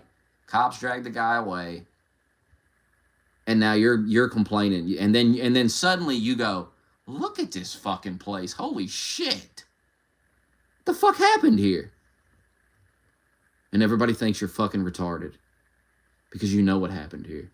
You've been here the whole time. Just like us, watching this guy piss and shit and go wild in this store. And as soon as we got the guy out of there, and as soon as we got the store manager out of there that was your friend, now suddenly you notice all the destruction. And the new guy who's rapidly cleaning it up just ain't getting it done fast enough for you. The guy that told us there was no problem to be cleaned up at all. Do you realize how stupid you fucking sound? Have you people not figured out how dumb you look and sound? How many times do I got to get on here and fucking explain to you that you're fucking retarded? And you are only hurting yourself. I mean, you're hurting others, but you're hurting yourself too. In multitude of ways. And you're total fags. Did anyone ever tell you you're total fags? And nobody likes you. Nobody wants to hang out with you. And you care about that. You care so much. You want to fit in so bad. But you don't fit in. You're a weird freak. You're a weird loser freak liberal. And you don't fit in. Nobody wants you around. But other freak weirdos. You don't want to hang out with them freaks. That's the irony of it. They don't even want to hang out with them freaks. They're freaks. Freaks don't even want to hang out with the freaks. They want to force us to hang out with them. Nobody wants to hang out with you. It's just like school. No one wants to be your friend. You went home and cried every night. You had not even one. Everyone had one friend, but not you. You didn't even have one guy be your friend. Because you were so weird. So fucking weird. You were a weird freak. And kids saw you doing weird shit, and they were like, what the fuck? And you tell people, it's because I was quiet, or no. People like a nice, quiet person. Look at that guy. He's being quiet. He's not causing any problems. Oh, ain't that nice? I ain't got to worry about him. No. You were doing weird shit. And people saw it out of the corner of their eye. You didn't think they saw it. They saw you doing weird shit. And they said, what the fuck is wrong with that guy? And they decided to stay away from you. It's just, he's free to live his life, but not around me. I'm going to go over here. I'm going to go over here.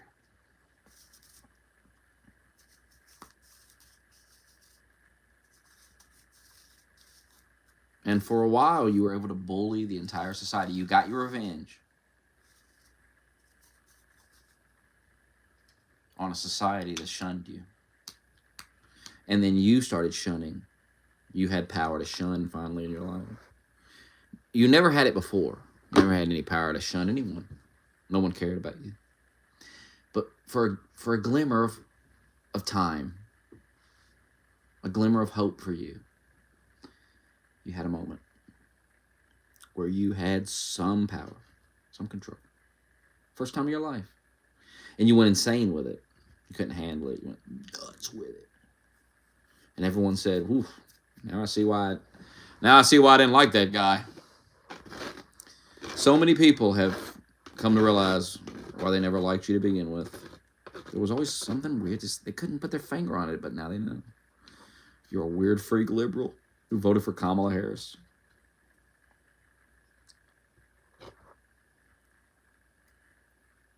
And now you go out in the streets of Washington, you get on a bus, people pay you, you ride down with your little sign that you made last night, you stayed up late making your little sign.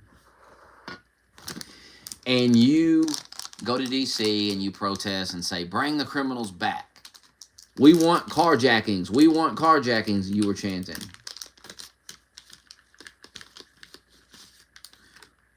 We want to be carjacked. We want to be carjacked. We want to be carjacked. Donald Trump, you don't tell me I can't be carjacked. You don't tell me I can't be shot in the crossfire of a gang warfare. You don't tell me I can't be mugged and beaten in the streets, Donald Trump. This is America. I have the freedom to get raped, Donald Trump. I have the freedom to get carjacked, Donald Trump. I'm going to make that video. You don't get to tell me, Donald Trump. Let me tell you something, Donald Trump. Our soldiers fought and died for my right to get mugged and to get stabbed in the neck on the bus. It's the American dream of every immigrant on this planet to come to this great nation and get stabbed in the neck by some crazed black man on the bus who our government let out like 16 times, 12 or some crazy shit. I know it's double digits, somewhere in between 10 and 20 times. Hell, once was enough. And now a woman is dead. And if that ain't the American dream, I don't know what is. Every immigrant across this fucking planet dreams of coming to this great nation and being stabbed in the neck by a black man using public transportation.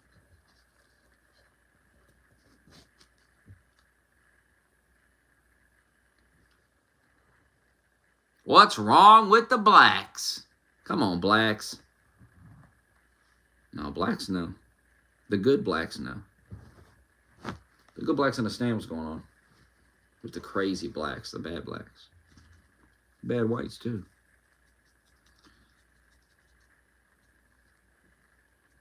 Difference is most white people call out the bad whites. We need more black people calling out the bad blacks.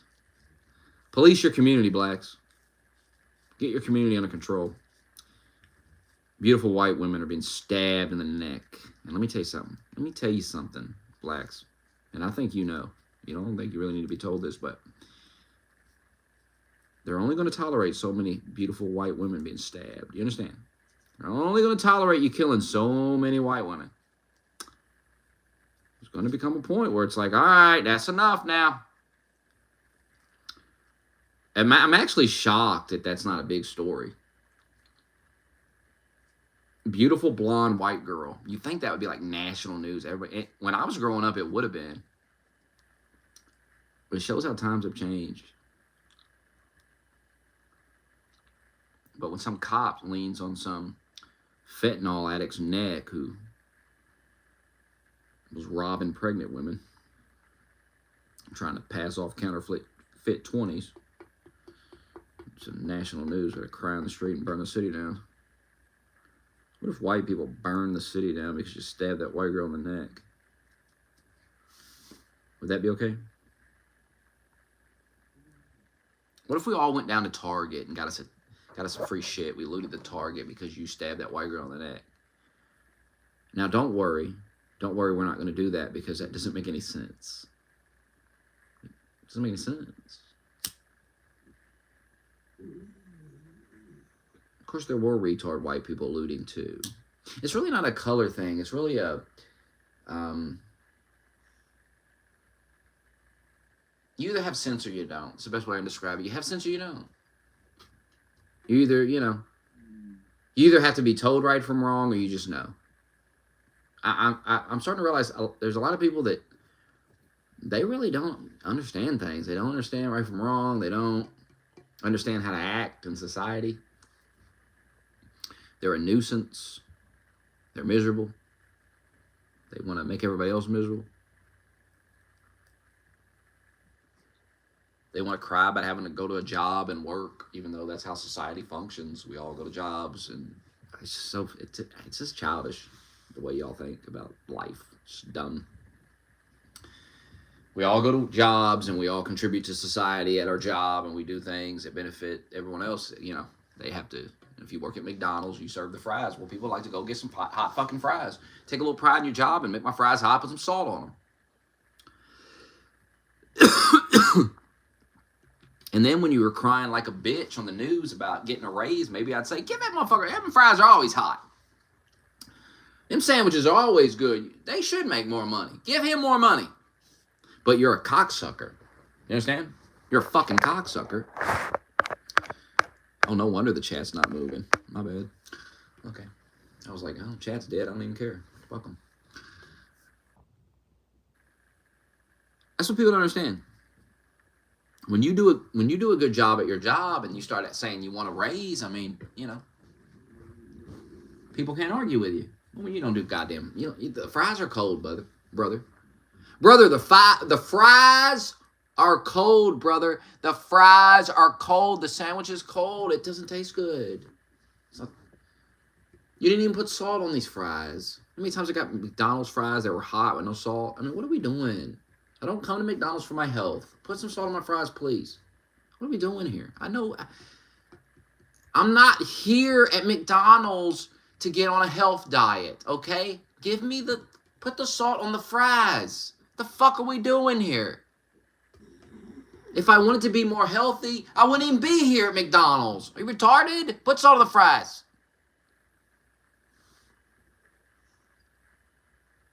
I love how salt, a natural thing, salt, we pretend that's what's killing us.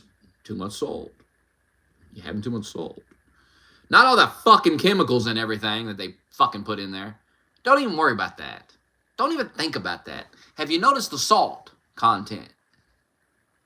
Nah, I didn't really think about the salt. I was looking at all the chemicals. I was trying to figure out what I don't even know what this shit is. And I'm about to eat it, and there's a bunch of shit here that I don't even know what it is. And yeah, I get too much salt. It's probably bad for you too, but it's a little weird to be so concerned about the salt when you're, what about its other shit? I know what salt is, but what is this? What is this other shit? And then you look into the other shit, it's like really bad for you. It really fucks you up. And then you realize you actually need salt. You look that up and you actually need some salt. So how bad can salt be if you actually need it? If the body actually requires it, salt. Then it can't be bad. It's not bad. Like some of these chemicals, there's no positive to it in terms of your body taking it in. There may be some positive to the process of the food, the shelf life of it, some benefit there, but for you consuming it, doesn't benefit you at all. It makes you sick. Whereas salt, you need some salt. But they want to convince us salt's bad. But all these other chemicals, don't even think about them. Don't ask questions about them either. Just don't worry about it. Focus on the salt.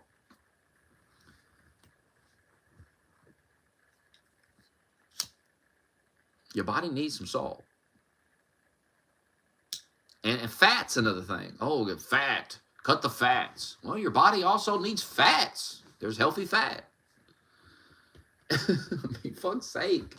They try to convince you that eating a steak is bad for you, but they want you to eat, some of the abominations you see in the grocery store. Or these abominations in some of these fast food places. I like fast food, but some of this shit they put out, Jesus, fuck, who's eating this shit?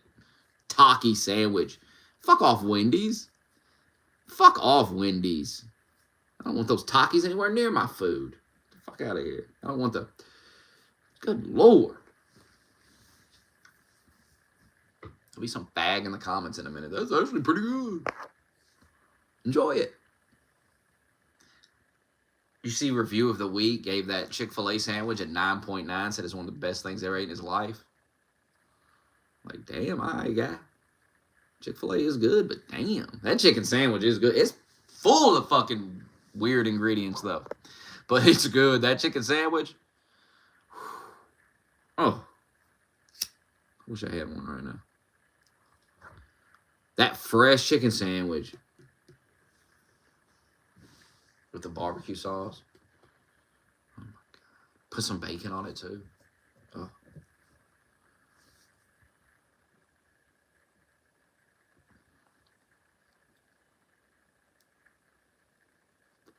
I'm not getting on gears. I'm going to go to bed soon. It's already 3:30 in the morning. I got to work today.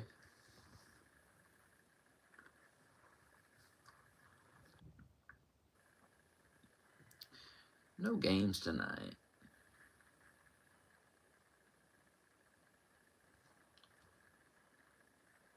God, that sandwich. I had a pizza, but I burnt it. I didn't get anything else.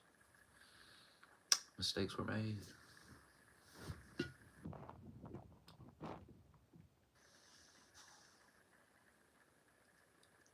I might eat one of those Lunchables. That's pretty good. Might not. Might eat a waffle.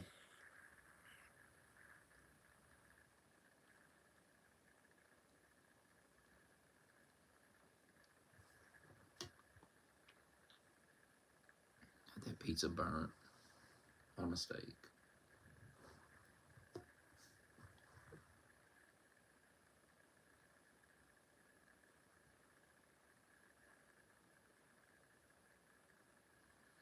The blacks.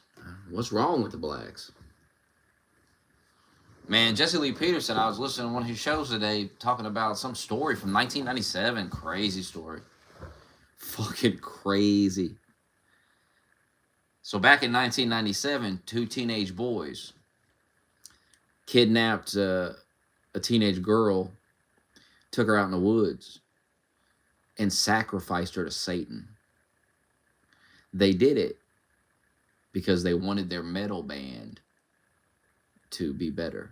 They felt if they sacrificed this girl to the devil, they'd become better at heavy metal music. And they would become famous and shit. And they killed this teenage girl in the woods. Sacrificed her to the devil. And this was 1997, so they're in prison, right? These boys are in prison. They're not boys anymore. They're in prison. And they're talking about letting one of them out. And the victim's father said, if they get out, they need to contribute to society. And it's like, what? People are fucking weird, man. People are weird. Like, these dudes took your daughter out in the woods and sacrificed her to Satan. And you let that motherfucker rock. I'll be at every parole hearing, sitting right there. Keep this motherfucker in prison.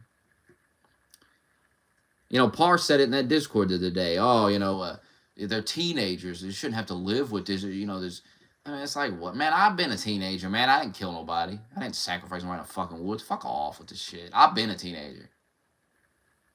I remember being a teenager, and I had sense as a fucking teenager. I don't even want to hear it. I don't want to hear this nonsense. This bullshit that, you're a teenager. You just don't know you shouldn't sacrifice a fucking girl in the woods. Are you fucking retarded? We all knew you shouldn't do that. We knew what not to do. As children, we knew. So shut the fuck up with this. I've been a child, guy, and so have you. So quit lying to me about what it's like to be a child or a teenager. Stupid. Dumb fucking retard.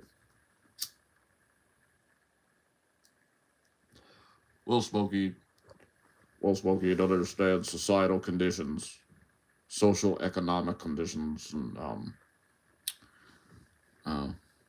those big words you heard on TV. Yeah, you're telling them to me. You don't even know what they fucking mean, probably. What social economic conditions cause you to sacrifice a girl to Satan in the woods? Well, you see, Smokey, it makes perfect sense. They're poor, Smokey. They wanted to be famous. They wanted to be rich and famous and get out of poverty. And they felt like that if they sacrificed that girl in the woods, that they would become rich and famous heavy metal band like Metallica or something. You see, Smokey, the real perpetrator of this crime is capitalism. If we had socialism, they would have not needed to be rich and famous. Their needs would have been met by communism. But unfortunately, because of capitalism, they felt trapped in a slave wage system and saw no future but to sacrifice a girl to Satan and become heavy metal icons.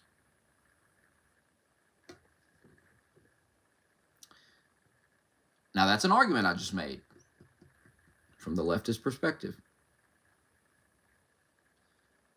And it's retarded. But at least you can follow it.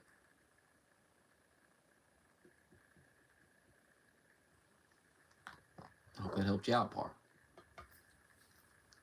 I don't recommend using that retarded argument on shoes, but maybe just work on the argument.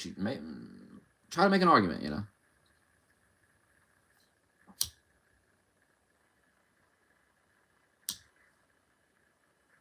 It's capitalism that caused that. You see how you can take something like that, even that story right there, and you can spin it into some leftist horseshit about capitalism.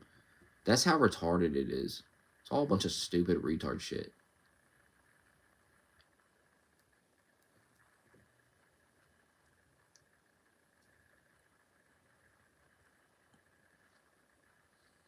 And you can use it to blame anything. You can blame it for the guys in the woods killing the girl. They just want to be rich and famous because they're in poverty. That faggot argument of I'm a victim in poverty, oh, woe is me shit. You can use it to justify damn near anything. And that's why it's a dangerous argument. And dangerous lunatics use it, if you've noticed. They use it a lot. And they use it to justify their shit behavior. How many times have you seen a guy stealing and shit, and some liberal tells you, well, he wouldn't have to do that if he had food. Well, he stole a fucking TV. I don't know how he's going to eat a TV, but well, he'll go sell it, and then he'll buy food with it. Oh, I bet that's what he's going to buy with it. Food. Not drugs and alcohol. Food. He's going to buy some food. Yeah. He may probably buy some food. Maybe a little bit. But I think the majority is going to drugs and alcohol. It's certainly not going to the rent because he lives on the sidewalk in a tent. It's not going to the rent. Not going to the electric bill and the water bill. By the way, people, that's another thing. People crying about the... I'm tired of watching people, videos in their car crying about having to pay the water and the electric bill. First of all, the electric bill's high because of you. Because of you, Mr. Green Energy. Mr. Climate Change. Shut the fuck up about paying your fucking electric bill. Mr. Green New Deal. Shut up. This is what you wanted, right?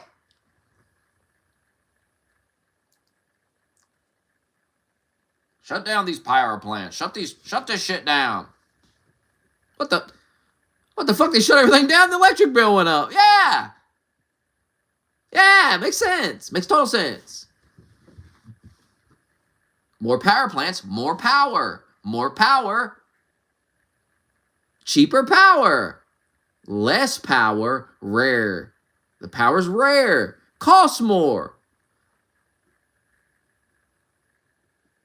Did your expert ever tell you about, it's not that difficult to understand. Something is rare, it costs more. There's a lot of something, it costs less. That makes total sense. Nobody, think about this.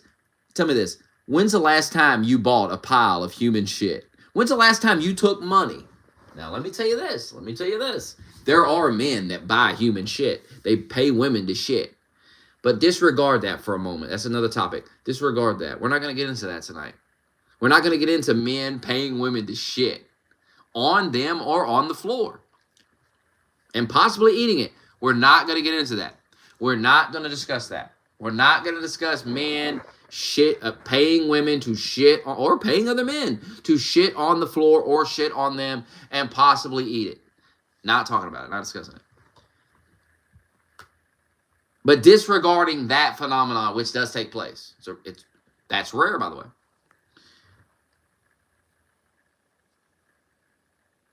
When's the last time you pulled money out of your pocket or pulled the card out, swiped it for a pile of human shit? The answer is it's never happened. Why? Because human shit is not rare. Every single one of us produces human shit. We can make it ourselves in our house.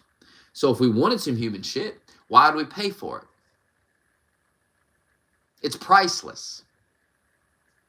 It has no value because it's so plentiful. It literally never ends.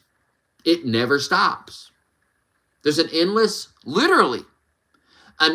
supply of human shit, so you would never pay for it. It has no value.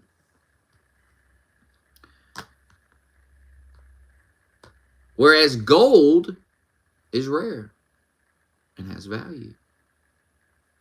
See, do you understand, liberal? Do you understand, liberal?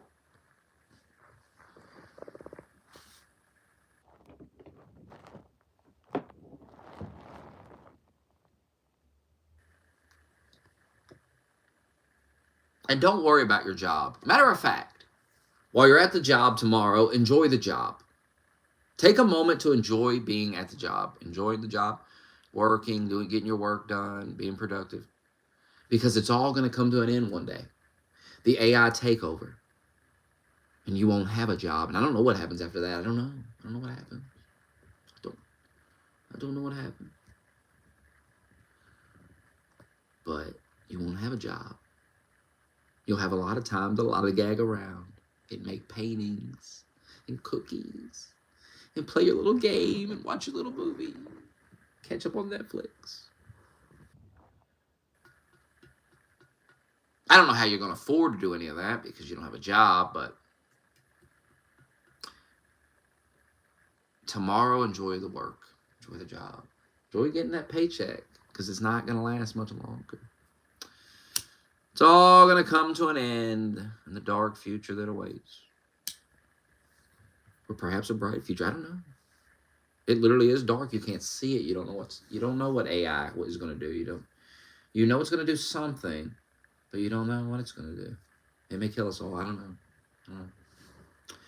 Maybe there are aliens coming from another galaxy. Maybe they're coming on that little thing that they see out in space and they say, well, that thing's weird.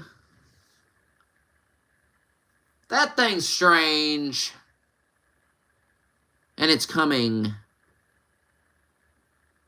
And in October surprise,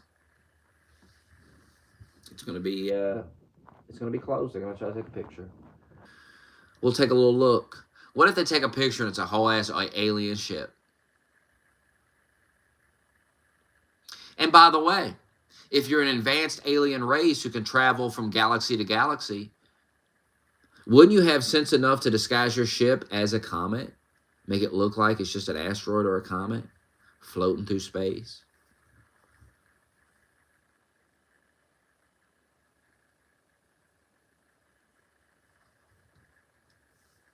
Do you think it's going to be like something out of a movie? No, maybe it's a giant rock that they made. A spaceship that looks like a rock. And maybe it's not about invading anybody. It's just we're just passing through, taking a little look. Taking some scans, taking looks. What's going on over here? What the fuck are these people doing? Maybe they have sense enough to know that we're a threat to them, you know? You think we're not a threat? You think the human race is, you know, they make all these movies, but you think the human race is not a threat to alien life? You think the aliens just going to come here and take us over? It's not that easy. This planet is insane. There's a lot of insane people. Let me tell you what's going to happen if aliens invade. There's going to be some aliens in a guy's basement getting butt fucked. Let me tell you. That's happening. That's how you can take that to the bank. Put that on Polymarket. What are the odds of that on Polymarket? 100%. If aliens invade and they're running around the neighborhoods, some of them aliens are getting captured by hillbillies, by deranged hillbillies. And they're getting put in a basement, chained up in a basement. They're getting fucked by the human. If you don't think that's happening, you ain't been paying attention to my content. You ain't seen the videos I've made. People are fucking pool rafts. People got their fucking animals. Their fucking donkeys and shit. If there's an animal on this, I'm pretty sure I did a video about a guy trying to fuck a Komodo dragon. I'm pretty fucking sure I made that video. About a man. Look it up. I don't know. But a memory just came to my mind that a man tried to fuck a Komodo dragon. Look it up. Tell me if I'm right. A man trying to fuck a Komodo dragon. If you don't know what a Komodo dragon is, look that up. And tell me you'd fuck that.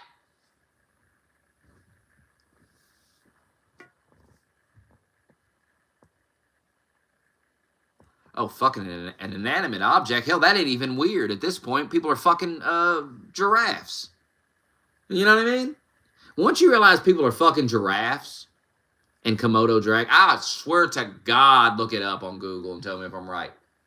I swear I made a video one time about a guy trying to fuck a Komodo dragon.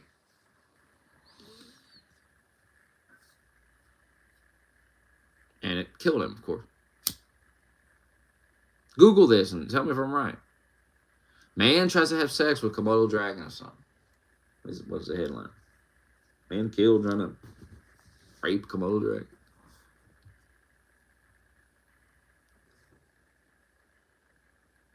I've made a video about a Komodo dragon. I know I have because I can see it in my head. I can see me sitting there with a picture of a Komodo dragon behind me. I see it. I know I did it. I know 100% fact I did it. Now,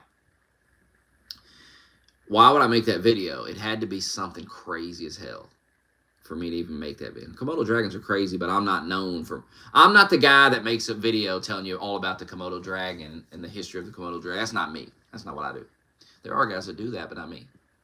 So I wouldn't have done that. It would have had to have been something wild for me to even make the video. And I feel like fucking one is 100% what it was. Some guy tried to like fight one. Yeah, that's. But would I've made a video about that? I don't know. A Komodo dragon killed a guy. Would I made a video about that? A guy trying to fuck one would have been like, what the hell? I'd have seen that and been like, oh, I'll make a video about that. It's crazy. It's insane. You click on that. When you see that, you click on it. You're clicking on that video like, what? That's an instant click. You have to figure out what the hell's going on. I'm going to look it up myself. Stand by. It's worse than you can even imagine. First of all, I am right. It's not a Komodo dragon, though. I was wrong about the Komodo dragon. It's a monitor lizard. Now, it all just came back to me, what it was. It's the worst thing you've ever going to hear in your life. First of all, a man did try to rape. A man did rape a monitor lizard.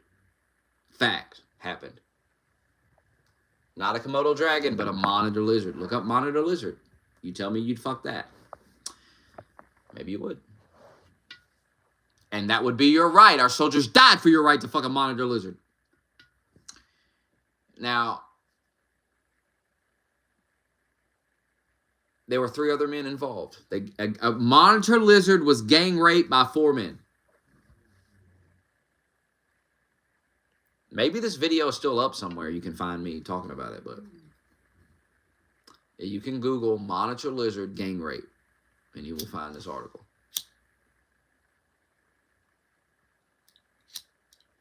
Four men. Now, here's my first question. Were they Indian or Muslim? Maybe I'm wrong.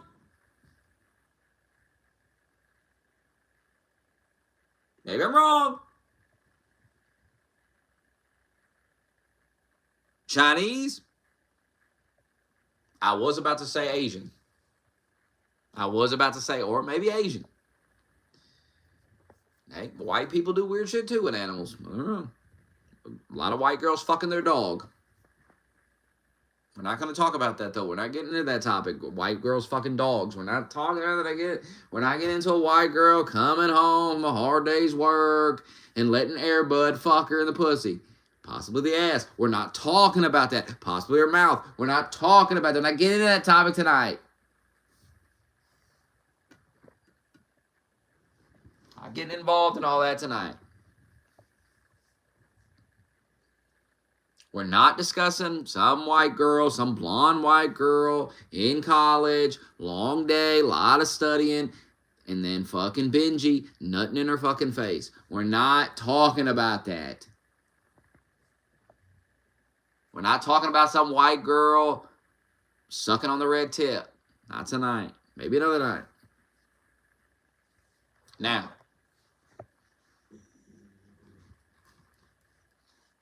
gang raping a monitor lizard. That's something.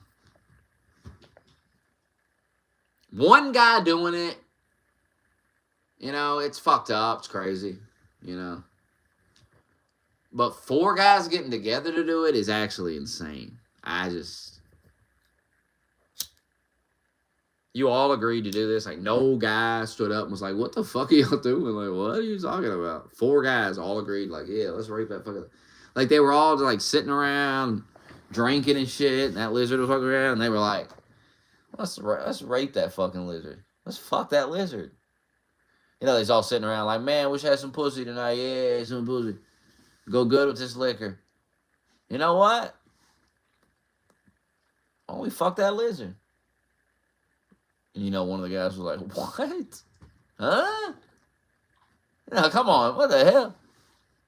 And I'm telling you, one guy sold it to all 3 of them. There was one guy in the group that sold that shit. He made it sound so good. They were drunk, I would assume, or on drugs. Ain't no way you did that sober. What the fuck?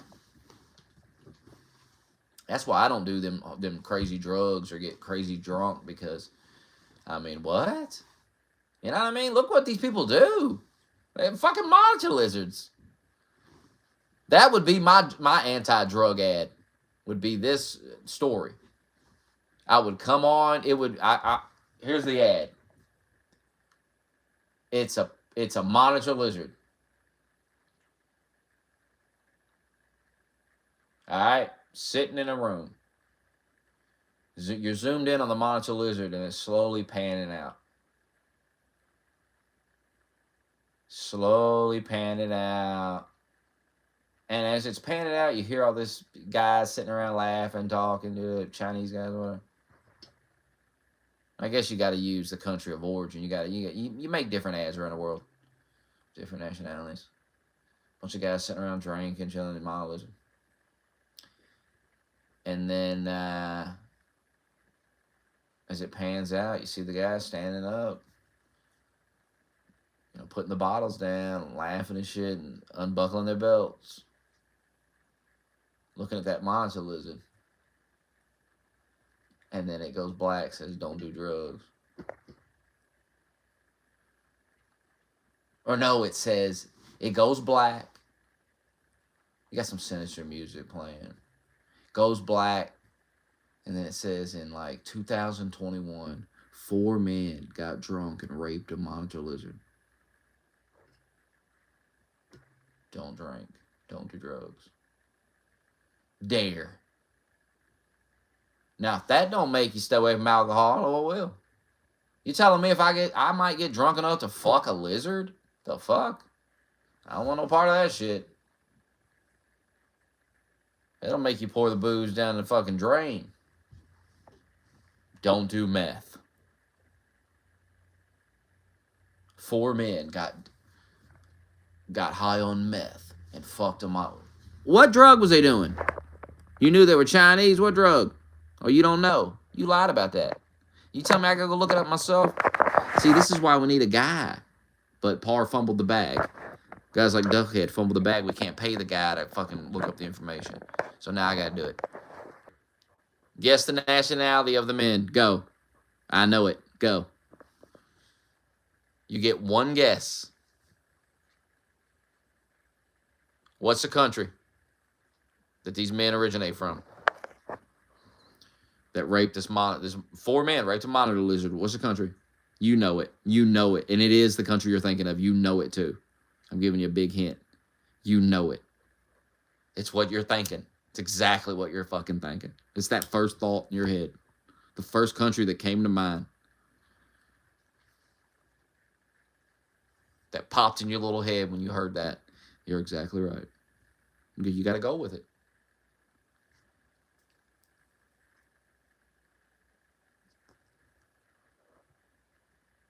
Shh.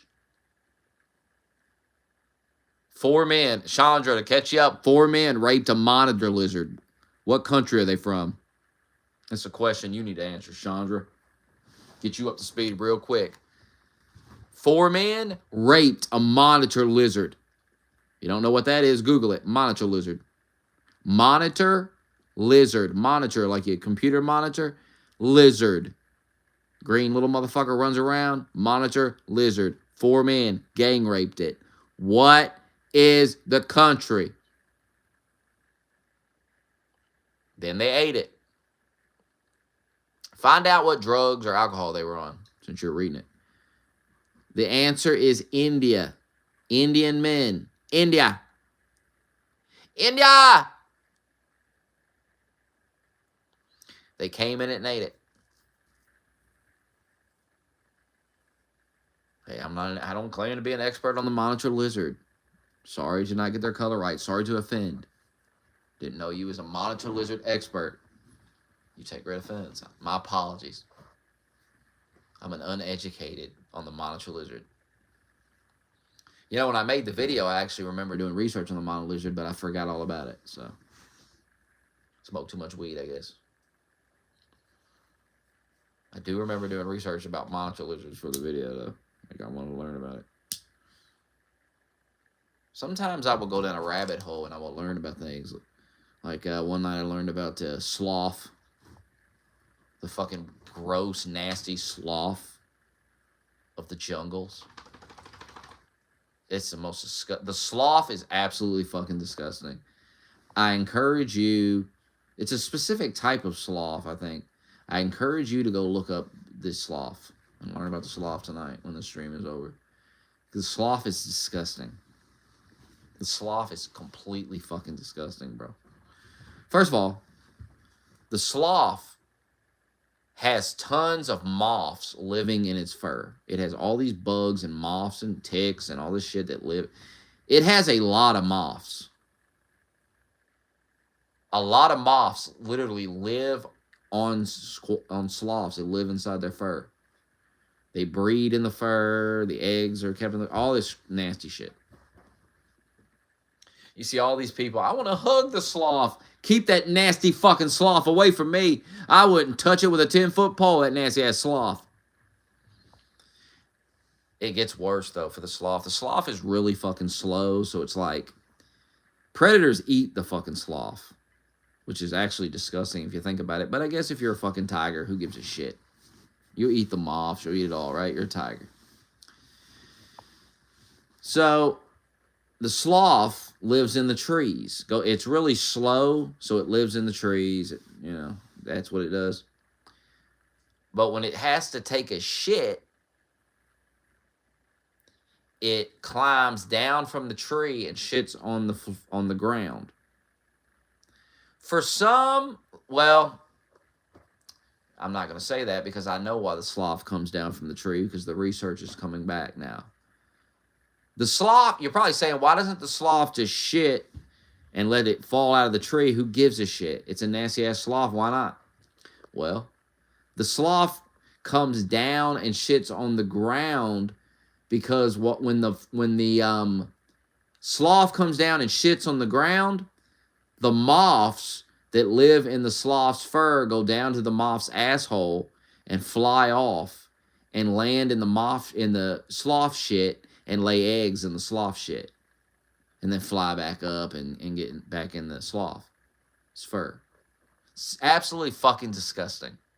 But that's why the sloth specifically comes down from the tree so the moth can lay its eggs in the shit. The sloth has a symbiotic relationship with the moth. And there's a reason for this. I can't quite remember why the moth is so big. The sloth needs the moth, and the moth needs the sloth. There's benefit. The sloth gets some benefit from the moth. I can't remember what it exactly is. But it's absolutely fucking disgusting. It's interesting, but it's nasty. So keep sloths. They're not cute. Keep them the fuck away from me. I want no part of a sloth. I never want to meet a sloth. I never want to be near a sloth, quite frankly. I'll go to the zoo and look at it, sloth in the cage. But get it away from me. I want glass between me and the sloth. I want a fully closed room between me and the nasty sloth, covered in moths and ticks and shit. Oh, it's real cute. You do the research I've done, you won't think they're cute. They're disgusting. They're fucking disgusting. Their fur is disgusting. It's full of insects. It's actually a nightmare. You wouldn't want that thing on you. You wouldn't want to hold no sloth. It's disgusting. You had fucking bugs be crawling all out of that fucking thing. And it would stink to high heaven. Fucking sloth. It shits on the ground. It specifically climbs down from the tree. And that is when most sloths die. You may not know this, but you're going to learn. Most sloths die when they're shitting. You know this? A sloth is at its most vulnerable when it's shitting because it climbs down from the tree to shit. Could shit out of the tree, but it doesn't. It climbs down. And it specifically climbs down so that moth that lives in its skin, lives on its fur, all those moths can fly out of it and lay its eggs in the shit. It has algae all over it as well. It's disgusting.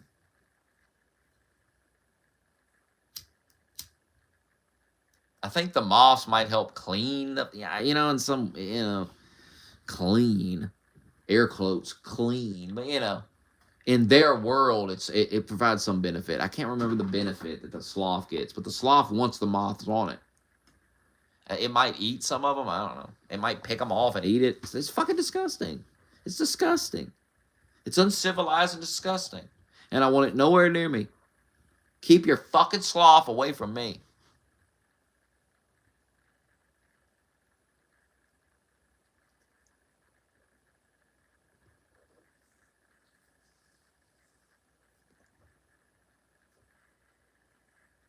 So when a sloth takes a shit, moths fly out of its fur, go land in it, or laying eggs in it.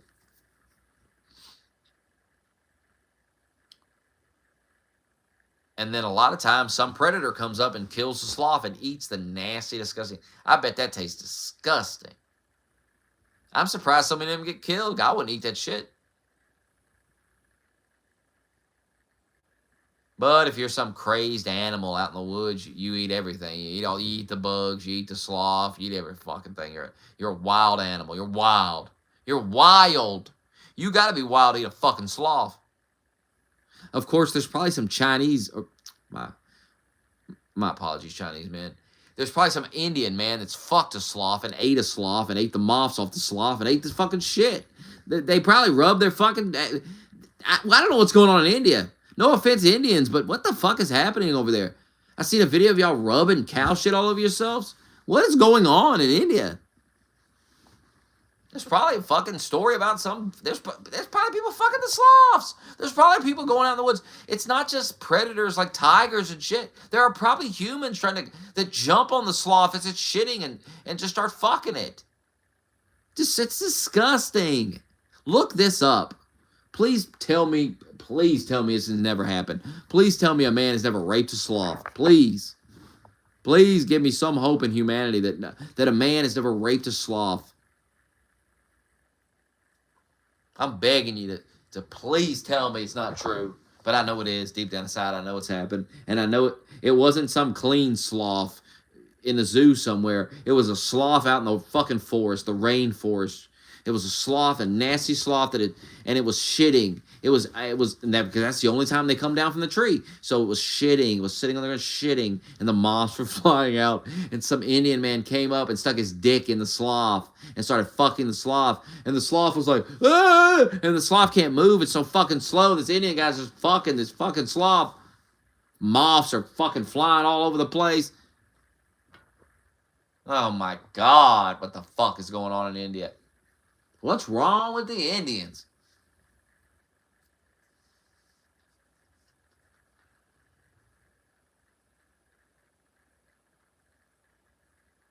I seen a video of Bangladesh earlier. What the fuck is going on in Bangladesh? Holy fuck. Seen another video of Nigeria. Holy fuck, what's going on? Smokey, it's me, Par again. Wait, I gotta get his voice. It's like, well, I'd have to hear that son of a bitch. Well, that's not, it's kind of nasal a little bit, right? Well, that's kind of, that's capitalism, Smokey. That's capitalism. You don't know that's capitalism. Those people.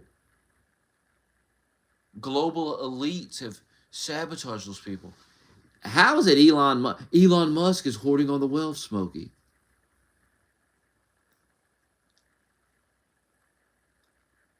How does Elon Musk hoarding all the wealth make it so you can't throw your garbage in a trash can? I don't understand.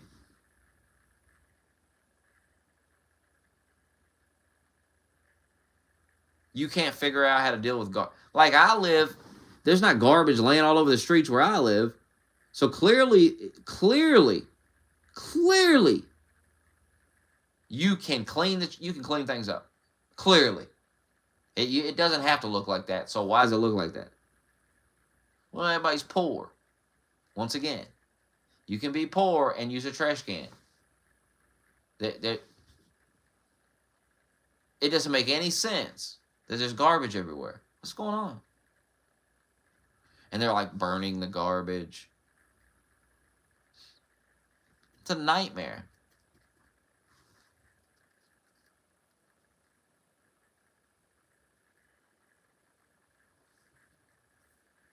Hazard. You don't know what you're talking about, Hazard. How many countries have you been to? How many states have you been to? I want to go to the North Pole.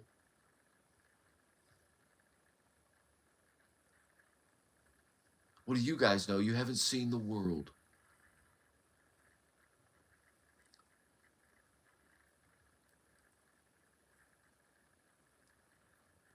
Par, how much to go to Bangladesh? And go live in Bangladesh? And tell me how all cultures are the same. Get a plane ticket to Bangladesh, and while you're there, do a live stream and tell me, get on Discord and tell me how many of those people we should let in the country in America. How many of those poor people should we bring here so they can do that over here? See, once you stop acting like a little kid and realize life ain't a movie, and the reason these countries look like they do is because of the people in it and the way they live their life and their culture, then you'll grow up. Then you'll know you're a man. Just know that. You'll know you're finally an adult man and you think like one. When you stop with the bullshit, stop with the fantasy world, fucking movie shit, and you realize that these countries are the way they are because of the people in it, and that's just the way it is. And why that is, I don't know. IQ level, I don't know what it is. I don't claim to know what it is, but it's the people there, and they have made it like that. That's how they live. It is nobody's fault.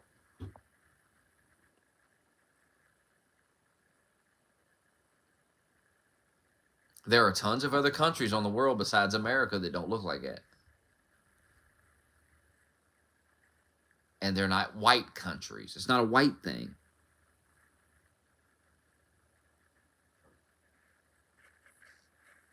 You got Asians, they got nice shit. So it's not a white thing.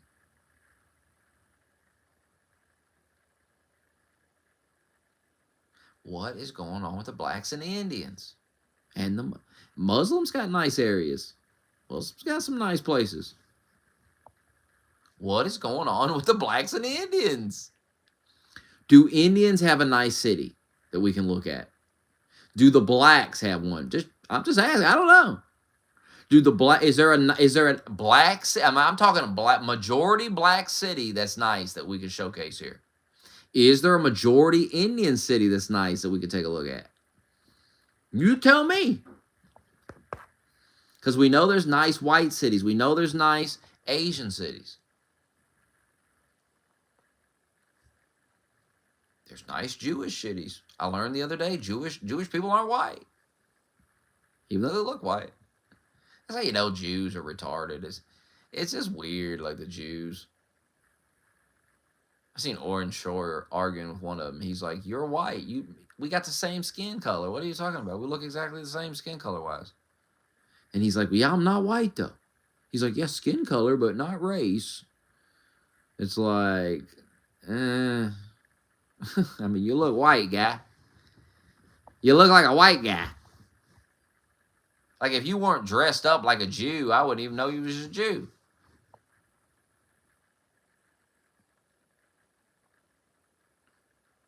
I'm sure a lot of you would know, though. You notice things.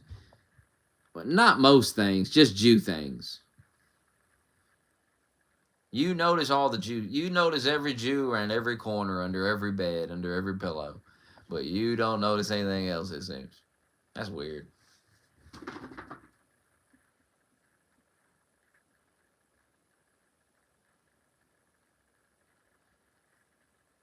I know I'm being lied to about Palestine by you retards because I look out in the streets, all the liberal retards protesting, and they're all carrying Palestinian flags. That's all I need to know. Those people are always wrong, and they're retarded fags. Therefore, Israel must be in the right. I will side with Israel. Why would I side with you? You're carrying the Palestinian flags, telling me to hate Israel. You told me to hate Trump. You told me that we couldn't solve crime. You told me that I had to wear a mask and get a shot. You told me all these things, and it was all bullshit. Now here you are again. And you're telling me all about Israel.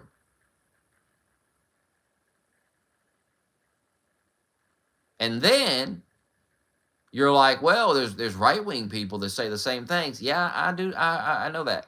Here's the thing. Those right-wing people, I followed them for years. They're kind of dorks. They're kind of dorks, too. I've always kind of looked at them and went, I mean, they're all right. They're all right. But they have their moments where they're kind of dorks. And then, yep, of course they side with you on this stupid issue. Of course they do. Of course.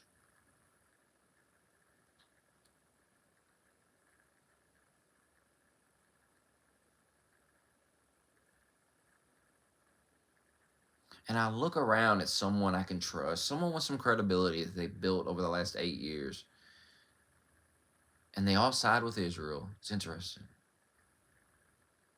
All the people that I know have credibility because I've watched them. I've watched them over a decade. And I know they have credibility, and I know they're usually right. And they're all siding with Israel. It's not hard to know who's right here. It's not hard to know that in hindsight, you're gonna know you were wrong about all this Gaza nonsense. You're gonna figure out you were propagandized by Islamic terrorists who propagandized you, mind fucked you into siding with them, even though they'd behead you if given a chance. You know that. You think they'd welcome you with open arms as an American? You think they think they like you? You're a useful idiot for them. That's all you are. They'll kill you last. I mean, they'll behead me last. They're gonna behead you first. They'll get me last. And I'll get to watch them behead you, and that's enough for me. That's the liberal.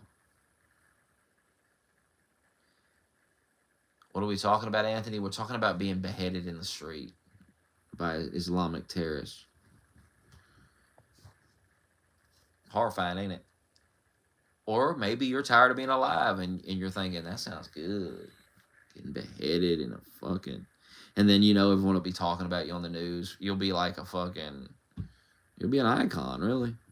People talk about you forever. How you were beheaded in the street. And that's what set off the race war in the United Kingdom between the Muslims and the white people. Was they beheaded you in the street. And they were chanting your fucking name, Anthony. They were chanting your name. Marching down the street. Because some lunatic Islamic terrorist beheaded you in the streets. And that was the final straw, Anthony. That was when people had enough, Anthony. They said, enough of this shit. Justice for Anthony.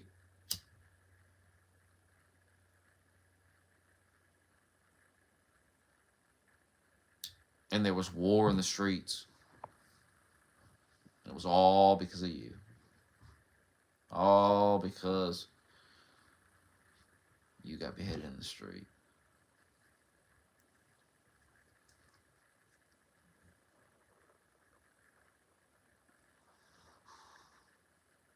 And then they built a statue of you.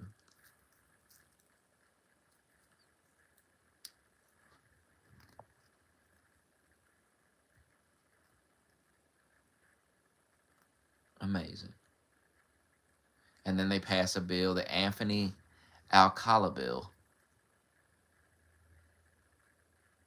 to deport all immigrants. All non-nationals will be deported. And immigration enforcement will be fully funded like never before. The Anthony Alcala bill. The Alcala Act. See, you gotta figure it out. We'll work on the name and what's the Alcala Act? The Anthony Alcala Act, and it'll be signed into law. Fuck the UK, it's gay. This wouldn't even happen in the UK, but it would happen here. Donald Trump signs it into law, the Anthony Alcala Act. And as he's signing it, he's like, a man was it's named after a man that was brutally beheaded in the streets of our country. And he'll say, I got a lot of heat, Years ago, I said, it's time to ban Muslims from coming to our country until we figure out what's going on. I took a lot of heat for that, but a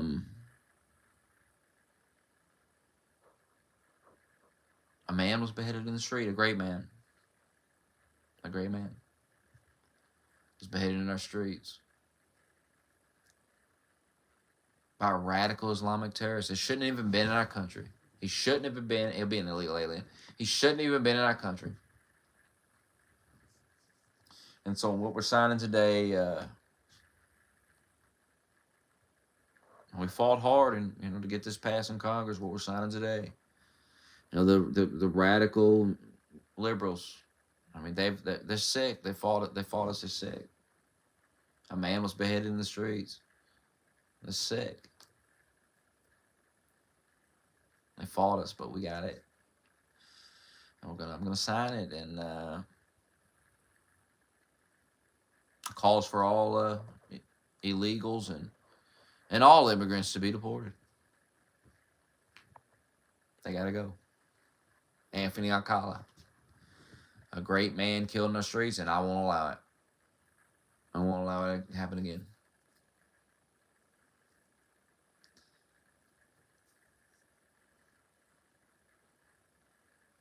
And then Trump will really sell it to you. He'll be like, I do consider it my greatest failure, that he's dead.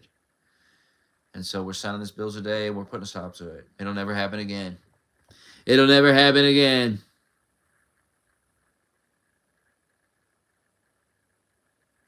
And we're gonna look into getting a statue of Mr. Alcala built.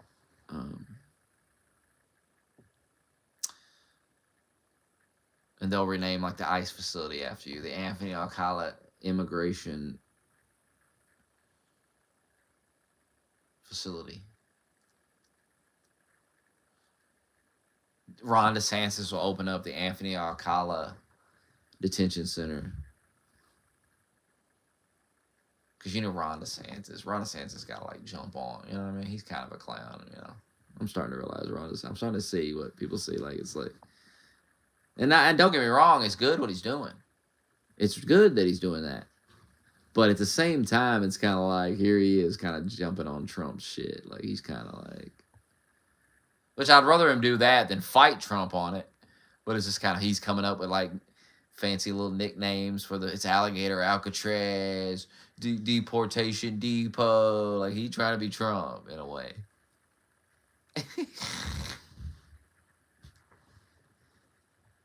But Ron DeSantis will have the Anthony Alcala Detention Center. He'll give he's a good talker. He'll give a nice little speech. Mr. Alcala was killed, beheaded in the streets of... Let me tell you, that wouldn't have happened in Florida. It'll happen in like California or someplace. That wouldn't have happened in Florida.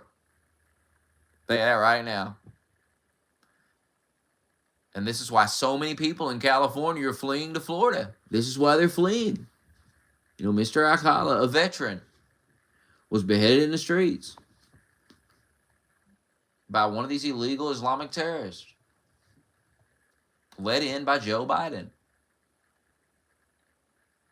and Kamala Harris and Gavin Newsom. You have to hit Newsom because he's trying to run. Gavin Newsom. And Gavin Newsom is to blame. I wish Trump would talk more about the blood-soaked hands. God, I wish he'd say that. I wish Trump would say, these people, they got blood-soaked hands. Their hands are soaked in blood.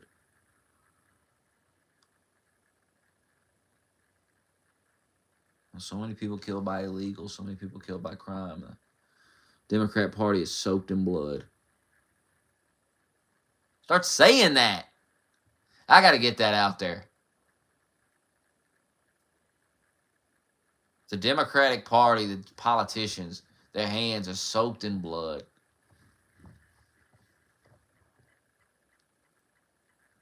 The blood of Americans. Your hands are covered in the blood of Americans, Democrats. And you're crying.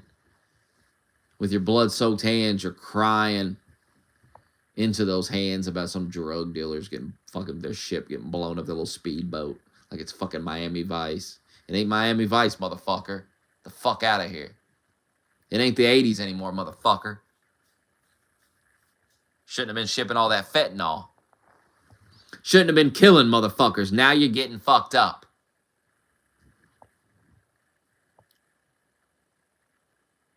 I mean, Trump told you he was going to do it. He said, I'm putting a stop to this fentanyl shit. I'm putting a stop to it. Now, what did you think that meant? What did you think it meant? Well, if you just decriminalize smoking's part again. You just gotta decriminalize it, man. The way he talks to you, it's so weird. You just gotta decriminalize it. Like you're stupid or something. Even though you're smarter than him. And he can't debate you, and he can never win an argument against you, but he thinks he's smarter than you for some reason. I don't get it. It's delusion.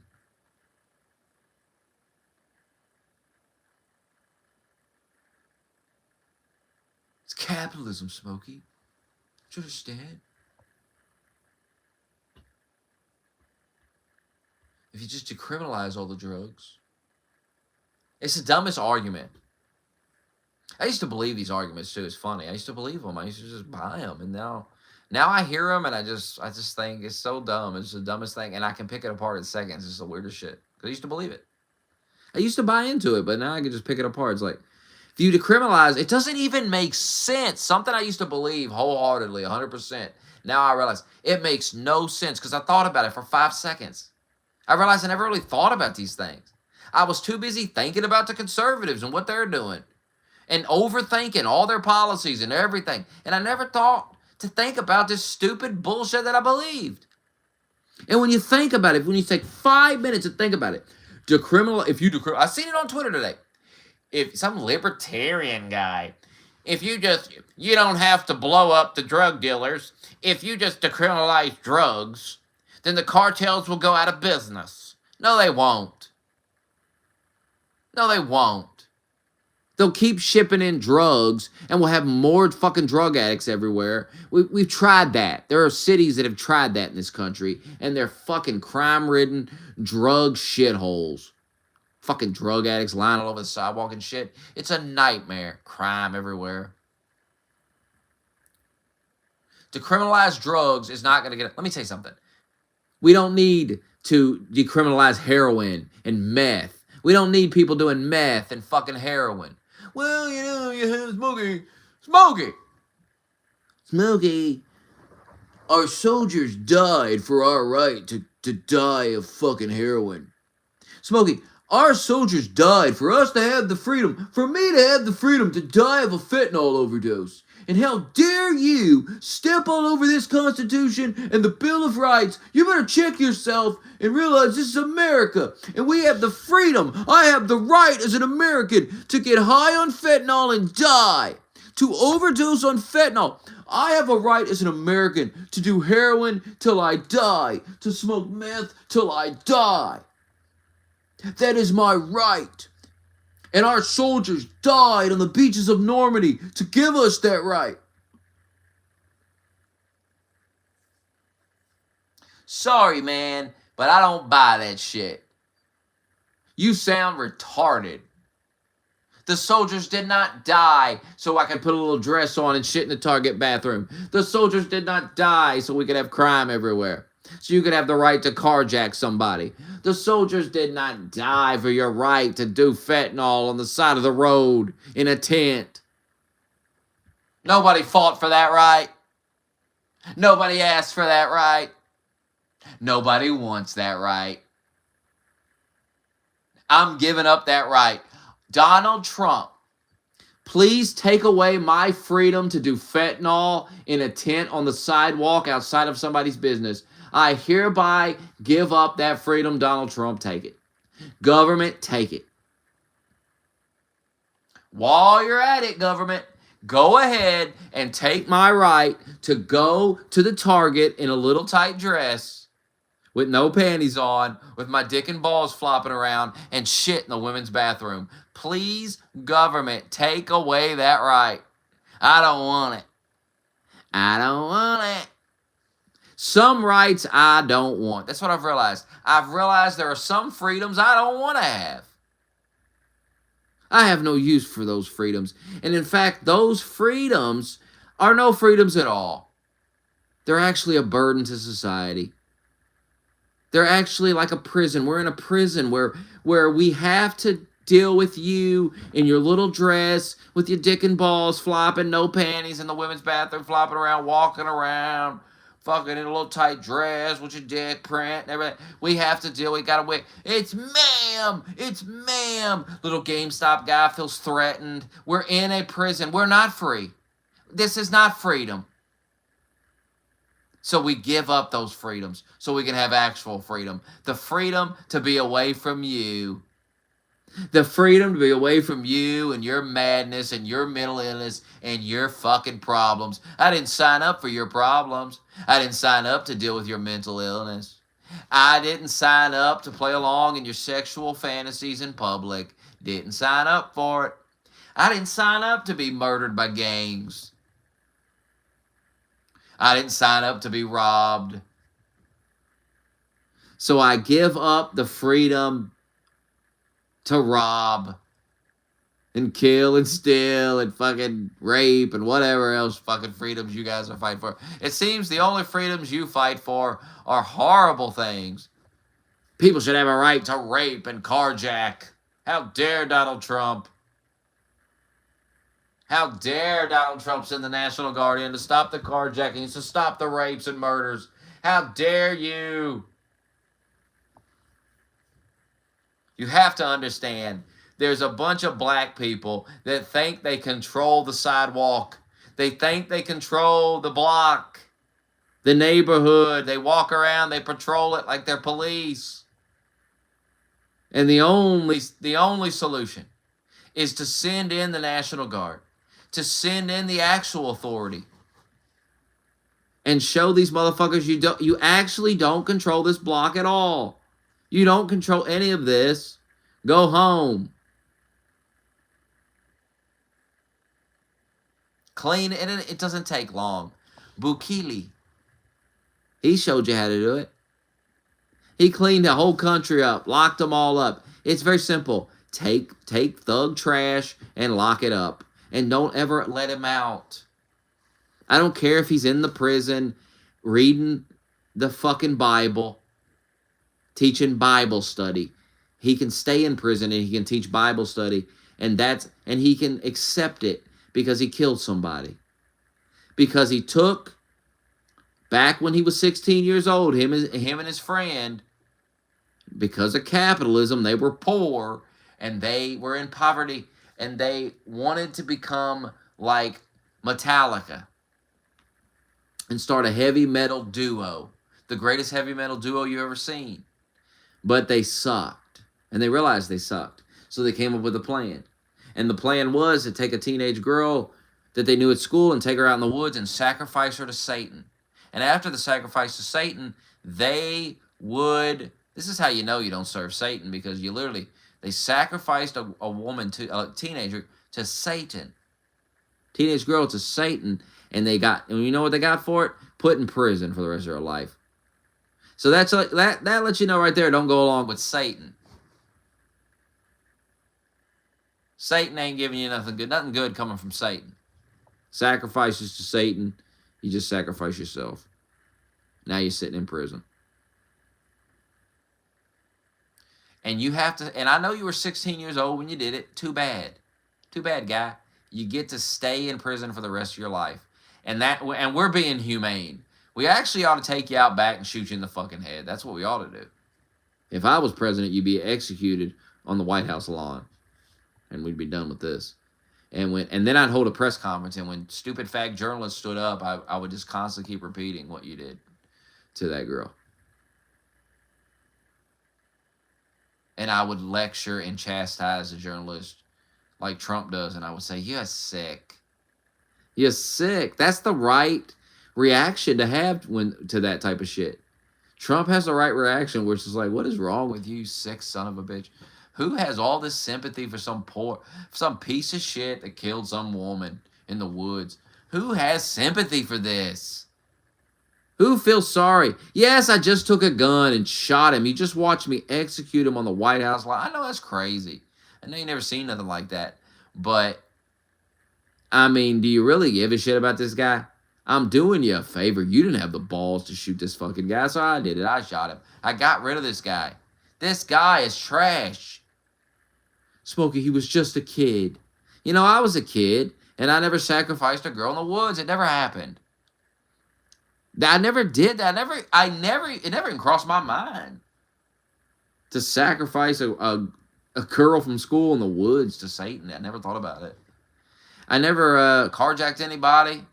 I never murdered anybody. Never raped anyone. Never broke into somebody's house and stole their shit.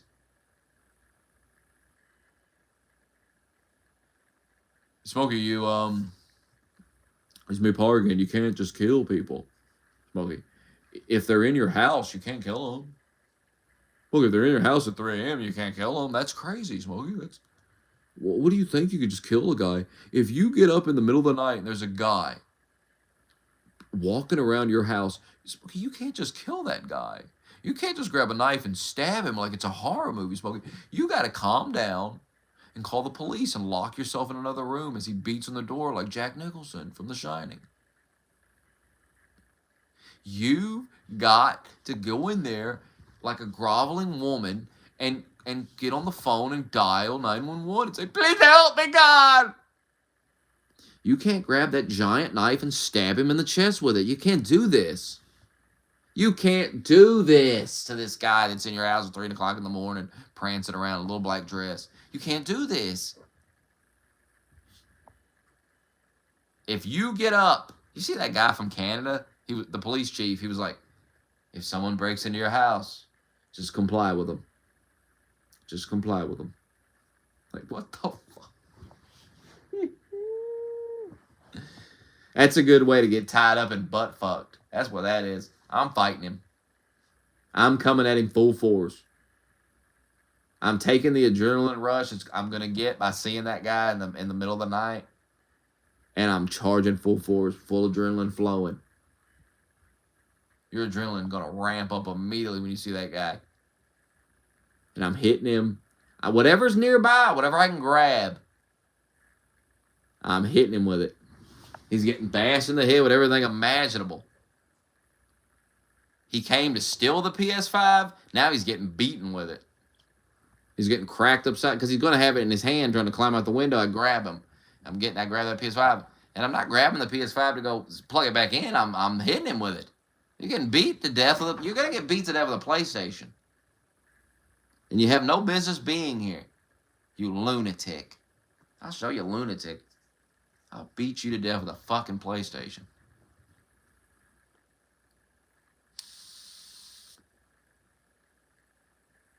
You get hit enough times in the head with a PlayStation, you're going to fucking be hurting.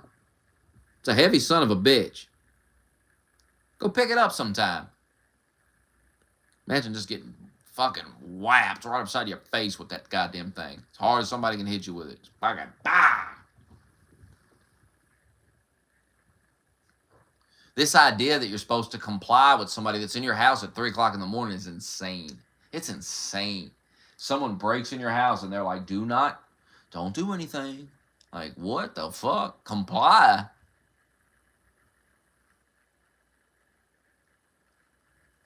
I've seen a lot of videos of people complying and like robbers and shit, and then they execute the motherfucker. I've seen tons of videos like that. Got the guy tied up. They get the money. I seen a video one time, got the guy tied up, stole the money, convenience store. And then in the video, he just executes the dude. The dude's laying out, and he just executes him, like, for no reason. He didn't have to, but he just did it. It's insane. That's insane. So that's what complying can get you. You can get fucking executed. So that's not even an option. You're better off fighting. You're better off taking your chances fighting the guy. You have better odds than complying and possibly getting tied up or whatever the fuck happens. And then you're just at complete mercy of this guy. At least you have a fighting chance in the beginning. But if you comply, you're at total mercy of this dude that's broken your home. And you don't know who the fuck he is and what he's capable of. You don't know. I don't know him. Bad advice from the Canadian police. Don't listen to that advice. Good way to die.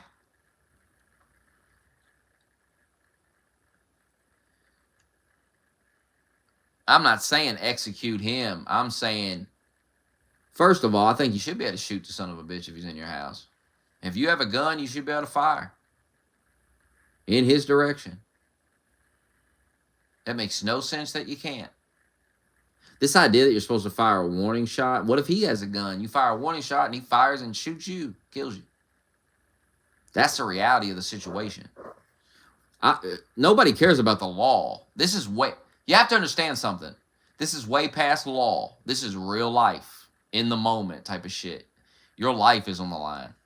And when your life is on the line, you're going to kill that guy. Or try to. You're not going to play this game. Life ain't a movie and it's not a game. You have one life. And you cannot play with that. When there's a dude in your house in the middle of the night, like, what is he here for? He's not here for anything good. And you don't know if he's there to steal, right? He may be there just to take the PlayStation. Or maybe a fucking serial killer. You don't know who this guy is, but he's in your house. And you start playing little games. Fire a little warning shot. Try to shoot him in the kneecap. Da-da-da-da-da. You might find yourself dead. I'd rather be alive dealing with the court system than be dead. Those are your options in that situation. See, that's the problem with you liberals. You sound like little kids. Well, most states have laws against that. Most states have laws against burning down the CVS and looting it, but you did that. And you cheered for that. So maybe shut the fuck up about how you love the law. Oh, you really love law and order. Yeah, I bet you do. See, the only laws you care about are ones that protect criminals. You guys are fully exposed, I'm telling you. Everyone sees you. I see you. You're awful, evil people. I mean, that's the only way. I don't know. I don't have any other explanation other than you're just evil and you want to watch the world burn because you hate yourself and you hate the world. And you feel like you're a victim and the world has victimized you and you want to watch it burn. The only time you talk about freedom is the freedom of the criminal. The only time you talk about rights is the rights of the criminal. The only laws you defend are laws that defend the criminal. Have you noticed? Have you ever taken a break from noticing the Jews and noticing that about yourself? You're a very strange group of people, you Democrats. Very strange. And you must never be allowed to hold power again. You must never be allowed. Because if you do, you'll just bring destruction. That doesn't mean the Republicans are heroes. It doesn't mean they're amazing. They got their problems too, but you are dangerous. I don't think the Republicans are dangerous. Not the current party that's led by Trump. When it's led by neocons, 100%. Problem is, the Democrats are neocons now too. They're pro-war now. So the things that you might say, well, I'll side with the Democrats on, well, they're pro-war too. And I think they've always been, you've just been mind-fucked to think otherwise by media. But now that you know, social media is not so censored, everything, you realize that they've always been like this. They've just been really good at lying. They control the narrative so well that you just didn't really understand. You didn't really notice how bad it was. And then Trump shined a light on them. And ever since Trump came along, they just can't help it. They're just in the light. They love to operate in the shadows. But now they can't. There are no shadows for them. Fully out in the open. Defending crime and criminals all day. defending illegal aliens. Like everything they defend, every time they talk about freedom, note, I want you to notice it's about crime. It's about defending the worst types of shit. They want you to have the freedom to be a piece of shit.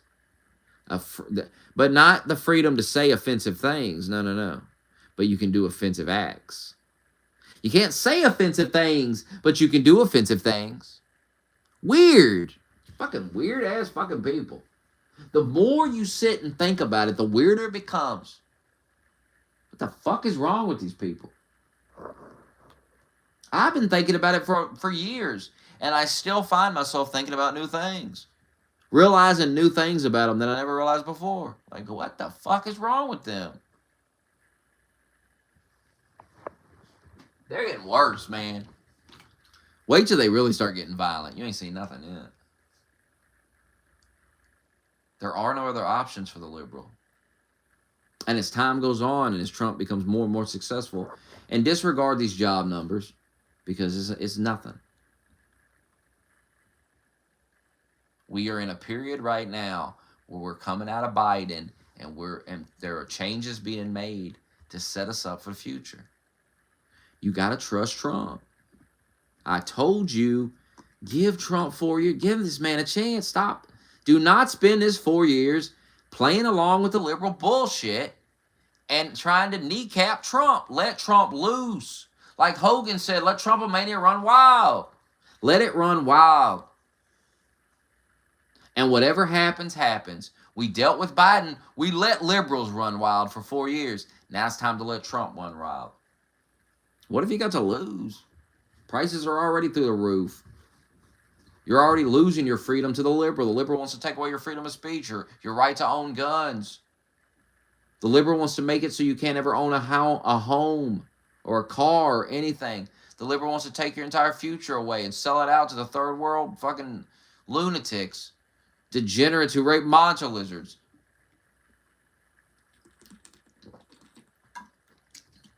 And your only hope is Donald Trump. And that's the reality. And that's not fanboying, and that's none of that stupid shit you say. That's the cold, hard truth. And if you don't realize it now, you'll realize it one day.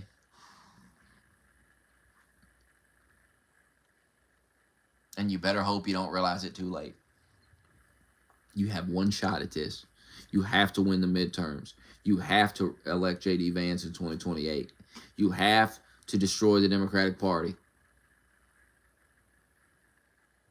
And then after you're done destroying that, then you can focus on Republicans. But it's just dangerous, I'm telling you.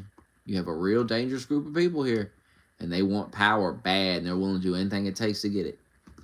They'll lie, kill, they don't care. They don't want to solve crime because they get money off of it. They get to come out every year and say, we need more money for the police and we need more money for this. If you actually clean up the crime and fix these problems, then you ain't going to get rid of crime completely, of course, but you can dramatically reduce it. You can make crime rare, not something that happens all the time. You can make it a rare thing. But you're not going to do that. You've caused a crisis. In some of these cities, it's so bad, it's so out of hand, it's been going on for so long that you really do need National Guard. You need some serious motherfuckers to come in and clean house. Arrest these fucking people. It helps the police to have the National Guard when they're doing their job because you got these soldiers walking around and shit. So it just makes things easier. Somebody in the stream the other night was so retarded. I think it was that one retard that was in here a minute ago. He was like, if you take the National Guard out, the crime will just come back. And I'm like, well, thank you for making the argument to keep them there permanently, you fucking idiot. These people don't even know. They can't even, you know what I mean? They can't even fucking... They help you make your argument. It's fucking insane. I mean, hello, guy. Why would you say that? Why would you say that? Why wouldn't you say, hey, man, the crime is already going down. It's not that bad. No, you literally admit that the crime is a problem and it has went down. And when they take the National Guard out, it'll go back up. You make Donald Trump's argument for him. Why would you say that? because you lack IQ. You lack the intelligence to realize you shouldn't say that. You're dumb. And you lie too fucking much, so you get yourself into trouble. Tell too many lies. End up saying something dumb.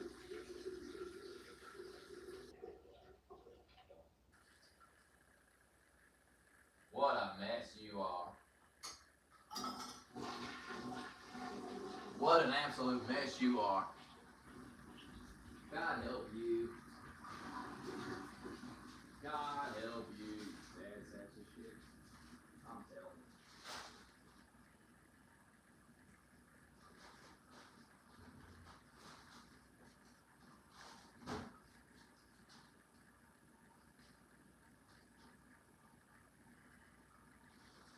Sad sacks of shit.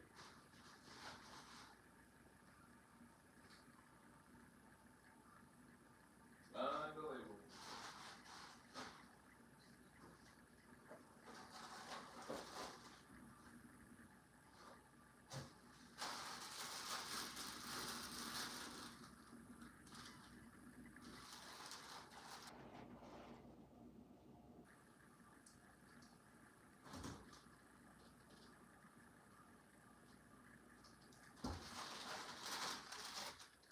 It's time for bed. Get up, do it all over again. Hey, one day, Lynn. One day you wish you could go to work, you fucking fag. You'll be dead. You'll be laying in a hospital bed dying. I wish I could go to work. No! Fag. Crybaby fags. I'm gonna spend my lunch break today crying in the car about how I gotta work like everybody else. I just can't afford anything because I spend all my money on OnlyFans. But I'm not gonna mention that in this video because, you know, that would make me look retarded.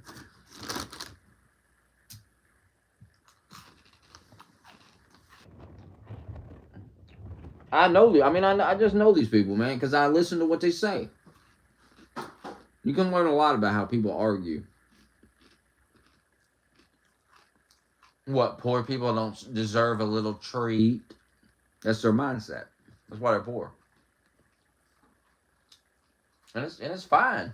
You can have a little treat. You can be poor. It's fine. But stop whining about it and pretending like it's somebody else's fault.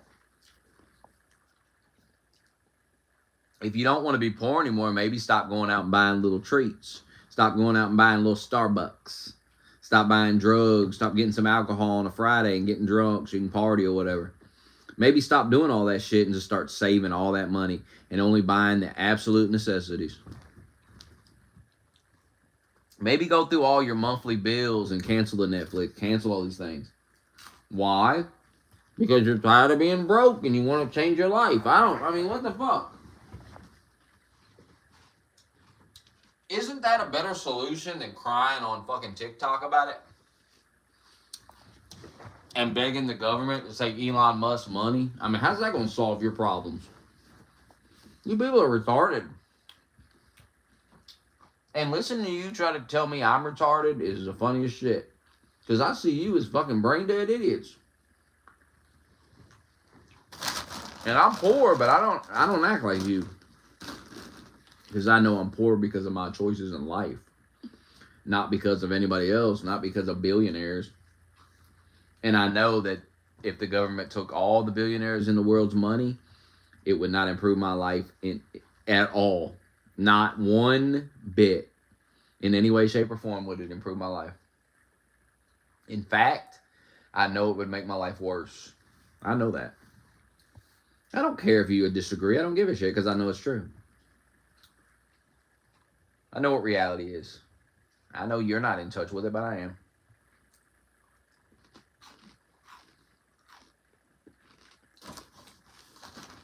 I don't want to be dependent on the government for nothing. Except defense of this nation by the military. And the fire department, you know, normal shit. All this other bullshit need to go, quite frankly. And we'd probably all be better off without it.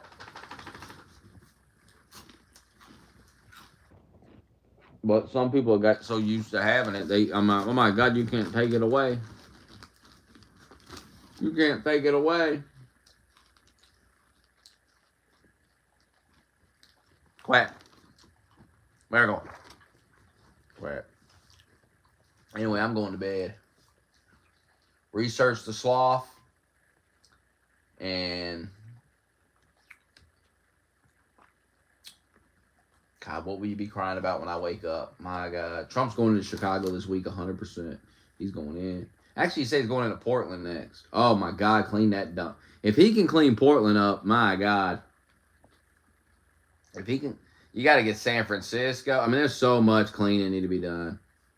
It's not just the National Guard. You got to send in Stanley Steamer. Hey, quit. You got to send in Stanley Steamer in that motherfucker. You got to send in Hoarders crew.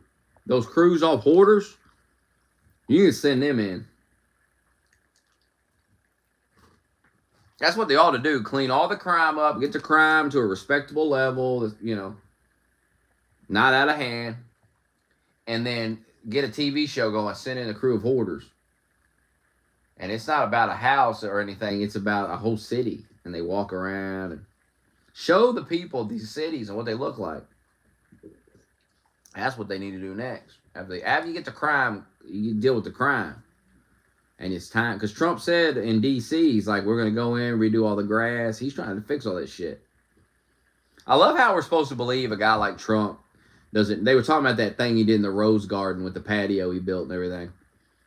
First of all, the patio looks way better than it's just a big patch of grass. And if you look up about the Rose Garden, you'll learn that patch of grass always flooded and it always died and shit. It was just a big hassle. And so he, didn't have good drainage and shit. So now there's a patio. The roses are still there. The garden is still there. But now there's a patio and that big empty. Literally, it was just an empty patch of grass. That was all it was. And he built a beautiful limestone patio with like little American flags engraved all along the border of it. And the American flags also double as like drainage slots. Like the stripes were also like drained. Some of the stripes were like just holes, but it looked like stripes for the water to drain. Very professional work. It's beautiful. Looks good. Solves a problem. And they got to act like it's dumb. And they're talking about bulldozing it if they win. Like, these people are fags, bro. Straight up fags. Trump building a ballroom at the White House. They're complaining about that. There's nowhere to host people at the White House. Like, they got to put a tent outside and all this stupid shit. Trump's 100% right. This is the greatest country on earth. That's what I like about Trump is like, you're proud to be American when Trump's president. Like, yeah, the White House should be nice. There should be a place when foreign leaders come. There should be a ballroom to host the gatherings. Why shouldn't there be? It's the fucking White House. Why should our White House be some trash? We have a tent outside. What are we fucking? We're the greatest country on earth. The fuck are we doing? We don't have a giant room to host people in. The fuck? The president. Democrat presidents will be able to use it too, you retard. If Obama built a beautiful ballroom, they'd be fucking sucking his cock. If Obama gave a speech and said, we're going to put a patio out here because there's some drainage issues. The water doesn't drain. We're going to preserve the flowers, the roses, the garden. We're going to build a lovely patio out here. They'd be going wild. They'd be saying, oh, it's so great. Barack Obama is amazing. But because it's Trump, it's horrible. Trump his whole life known for building things, building buildings and shit. Beautiful buildings. Very elegant, classy places, hotels. Nice establishments.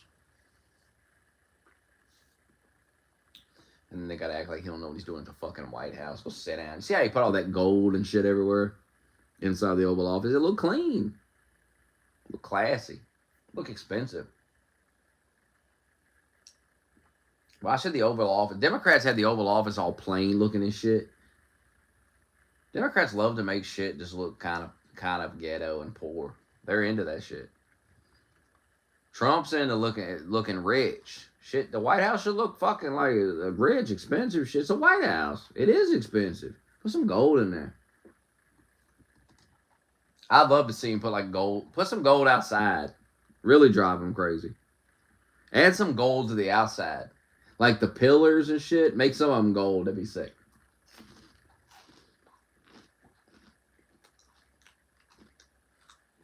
So many things you can do, Trump.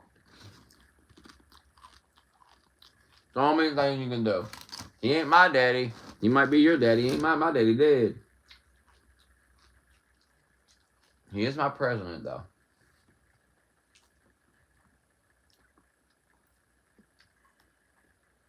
I mean, wait till they got that ballroom. It's gonna look clean. That patio look clean.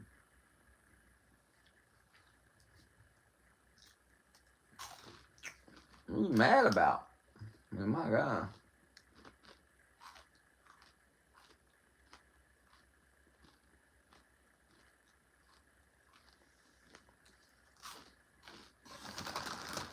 My God.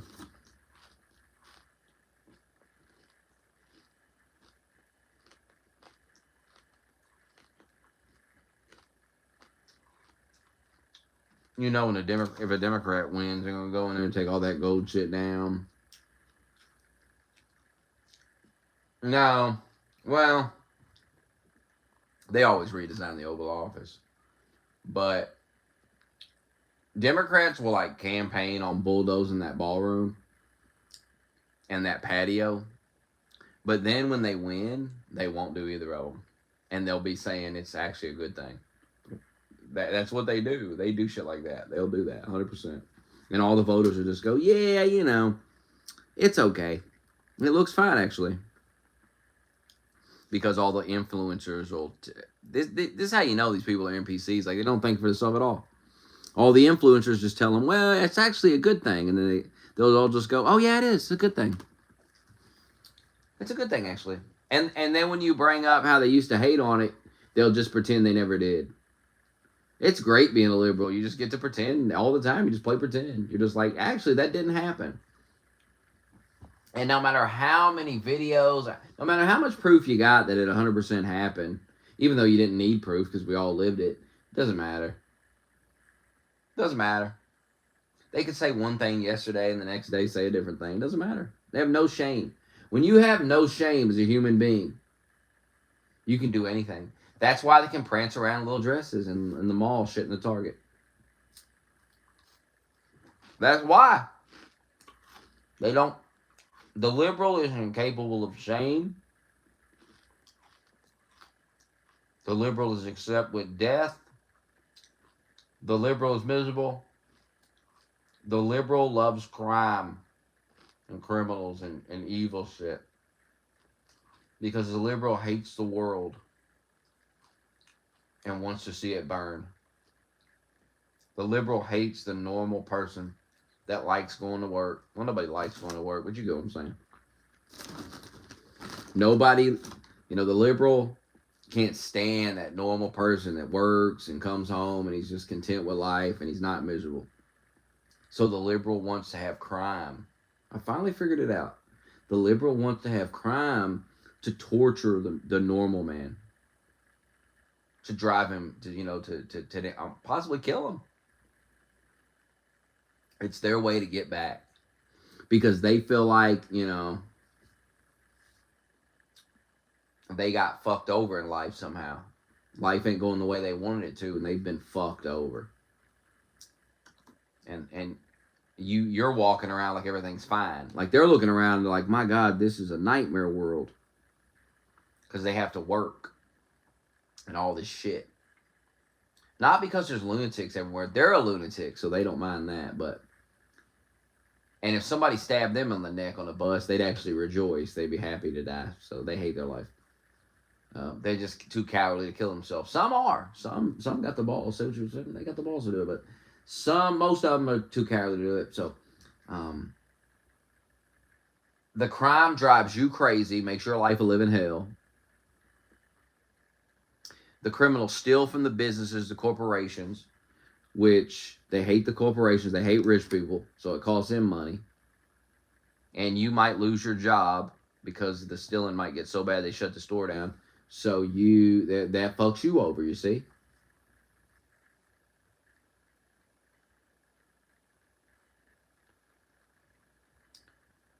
The liberal's a very dangerous person because it wants to destroy the world. It loves it. You don't get to be happy because they're not happy. And they never will be, and nothing will make them happy because they can't get a girl. They can't get anything. They can't get a man. They can't get a girl. They don't work hard enough to get no money, so they'll never, they'll always be at the bottom of the fucking list. The list of life, they'll always sit on the bottom of it. Because they don't want to do anything at all. They don't even want to go work and have a job and be a person that has a full-time job and they might live paycheck to paycheck, but they got a paycheck. And it's fine. It's actually fine. It's not that big of a deal. They're living just fine. They're content with it. Because it could be a lot worse, and they possibly lived through worse things. And so once you live through all those worse things, you're like, well, this ain't so bad. At least there is a paycheck, because there was a time when there was no paycheck. So this is a step in the right direction. We went from no paycheck to paycheck. So that puts you at peace. The liberal has no peace. No shame, no peace. Obsessed with destroying everything, including themselves. Wow. I mean, where's the lie? Where's the lie? You know it's true.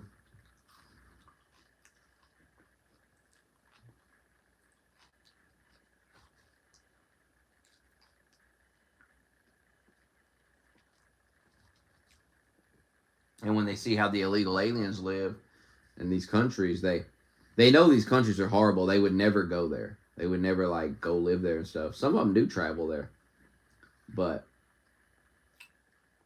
they feel sorry for them. So they don't hate those people. They're like, oh, those, because they feel sorry for them, and it makes them feel superior in some way. So they defend those people. They're also criminals too. So that makes it a bonus because they break the law in the country.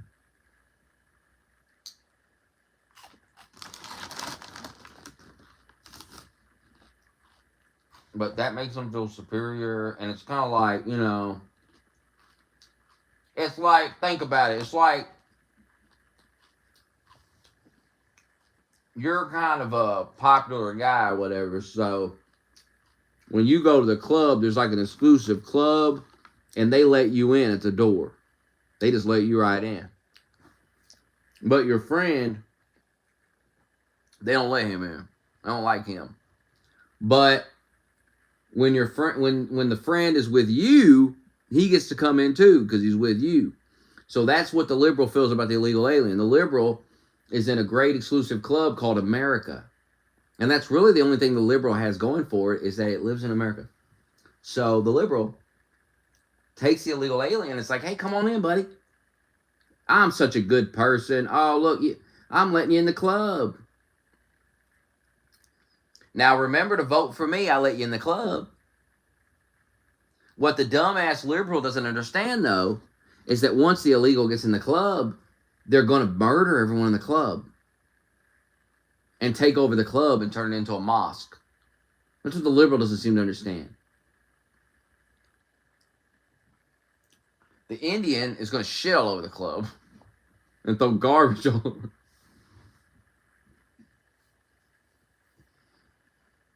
And don't get me started on what the Chinese are up to. But it's some sinister, shady. You don't even know what's going on. It's so sinister and shady. You don't even know what's happening while it's happening. You don't even know. You know the Indians shitting everywhere. The Muslims got the blade coming right for your neck. The Chinaman is sneaky. This Chinaman is sneaking around doing some sneaky shit. We're not quite sure what he's up to, but we know he's up to something. That motherfucker's up to something. And it's the most serious. It's more serious than the Indian shitting. It's more serious. What was the other guy? The Indian and the Muslim. The Muslim's pretty serious. The Indian is serious, but it's like, I don't think the Indians are going to kill us. Well, I guess, they might kill us on the road with a truck, but the Muslim's going to kill you, stab you to death. The Muslim's coming for you with guns and bombs and planes and whatever it can throw at you. The Muslims, and thing is, the Muslims and the Indians are going to outbreed you. And then over time, the country will be, and it's not a white thing. Like there won't be a bunch of the black people are aborting their children. The white people are just not having children. So that leaves the Asians and the Muslims and the black and the not the blacks, the Indians. The Asians, I don't know. I don't pay a lot of attention to the Asians because they don't really do anything. That's what I'm saying. They're sneaky though. They're up to things, but you're not really paying attention to them. Because the blacks are stabbing women in the neck, the Indians are shitting everywhere, the Muslims are chanting for jihad, and you don't really have a lot of time to pay attention to the Asians, and that's why they're sneaking around. You actually should be paying more attention to the Chinese, but you're not. You're so focused on the blacks because the Asians understand the long game much more than even the Muslims. I think they understand the long game. They really do. I mean, look how China handles the Muslims. They put them in re-education camps and shit. They don't even fuck around with them. They're not even playing this game with the Muslims.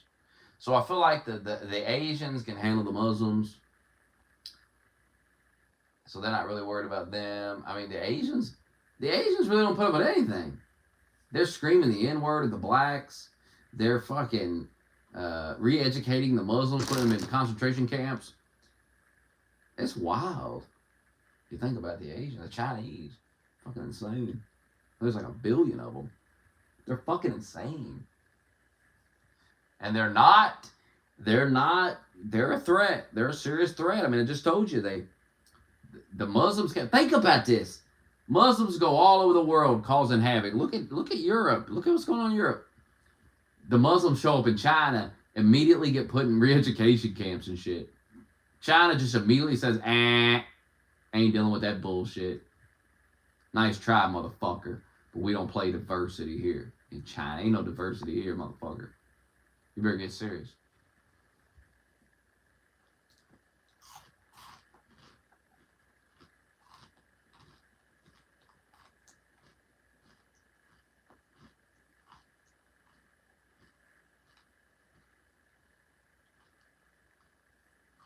But China ain't letting Muslims take over. China might, you know what? China might be the one that saved us from the Muslims. China might be the one to rein that in. Because there ain't no motherfucking... I don't think there's Islamic terrorists going on in China, bro. Don't fuck with the Chinese. Don't fuck with the Jews either. Only if you're Trump. Only Trump can fuck with them. Trump fuck with anybody. Fuck them.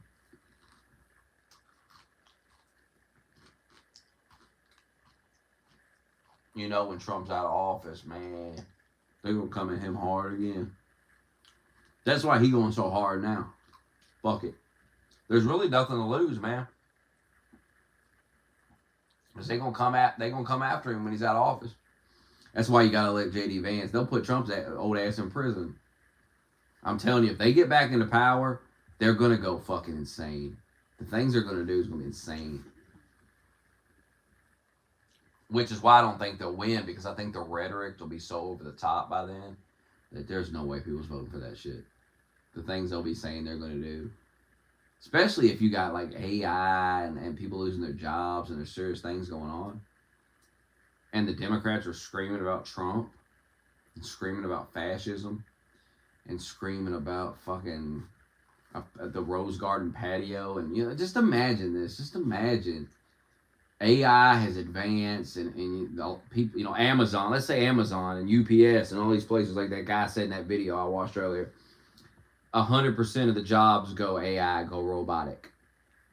he said Amazon has invested heavily into this, and he said eventually all the Amazon jobs will be robots, and he said it's going to happen before 2030.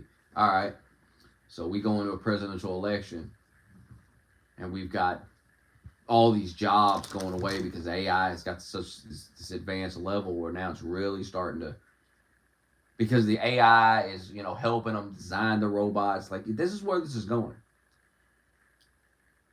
if you believe what they say about it, which maybe you don't, but they say this is where this is going. And once they can get the AI to really help them design stuff, well, then it's just done, because the AI is going to keep advancing itself, and it's going to get faster and faster and faster and faster, and it's going to be able to do all kinds of shit. And these companies are going to they're going to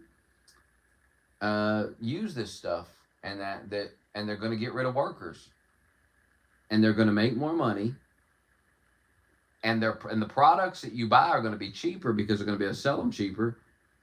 And that's one of the ways they're going to be able to get you to calm down a little bit about losing your job. It's going to be like, well, look at the prices; they're going down. Everything's going to be fine.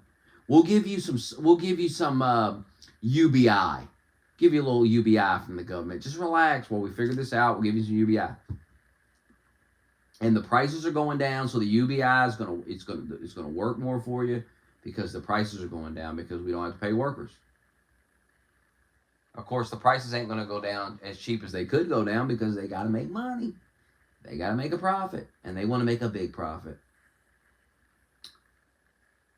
And while all this is going on, liberals are screaming about a patio in a ballroom and how they're going to bulldoze it, and how Trump has deported all these illegal aliens, and how Trump has revoked all these visas, and he's deported legals, and oh my God, the National Guard is in all these cities, and they've been there for years now, and yeah, the crime's gone, but what the fuck, and all this stupid shit.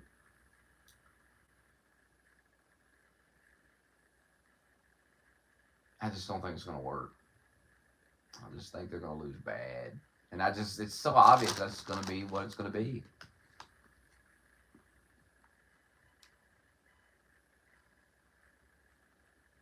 There'll be one, and you'll have all these cities where the crime has been reduced, and they'll be screaming about, we got to bring crime back. Like, it's just, how's that a winning message? Like, vote for me and I'll increase crime. You understand the Democrats are going to have to run on vote for me and I'll increase the crime? They already run on vote for me, I'll increase your taxes. Now it's going to be vote for me, I'll increase your taxes. I'll increase the crime in your community. I will open the border, increase the amount of illegal immigration coming in the country. I will bulldoze the ballroom and the patio that Trump made, which doesn't even make sense. I mean, it's already built, right? So it was built with private donors, if you believe that. That's what they say. So if you believe that, then the Democrats would spend taxpayer dollars to tear it all down, which would be absolutely hilarious.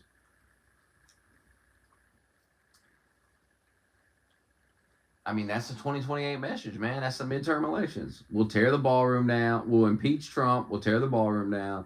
We'll tear the fucking... The midterm message is, we'll rein Trump in. We'll impeach him. We'll increase your crime. Help us defend criminals. Help us defend illegal immigration. How is this a winning message?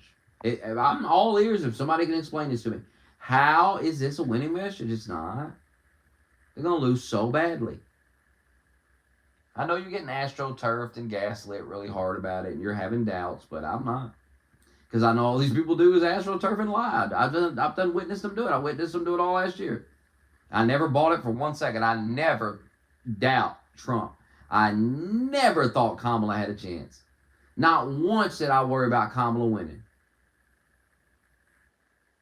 I knew this bitch was done the moment they made... First of all, I knew he was going to be Biden. But I felt like Biden was a stronger candidate, even in his deteriorated state. Once they put Kamala in, done. A lot of people say Trump got shot, and that definitely helped. But I'm telling you, Trump was winning that election long before he got shot. There was no way people were going to do 4 more years of Joe Biden. They couldn't do it. And that's why I always said, I'll take my chances with Trump, because that was the mindset of the country. That was the energy of the country. Like, we cannot afford 4 more years of this guy. We have to take our chances with Trump. And that's the only option. That's the only option we're being given. So we have to break the glass and just do it. We're in an emergency.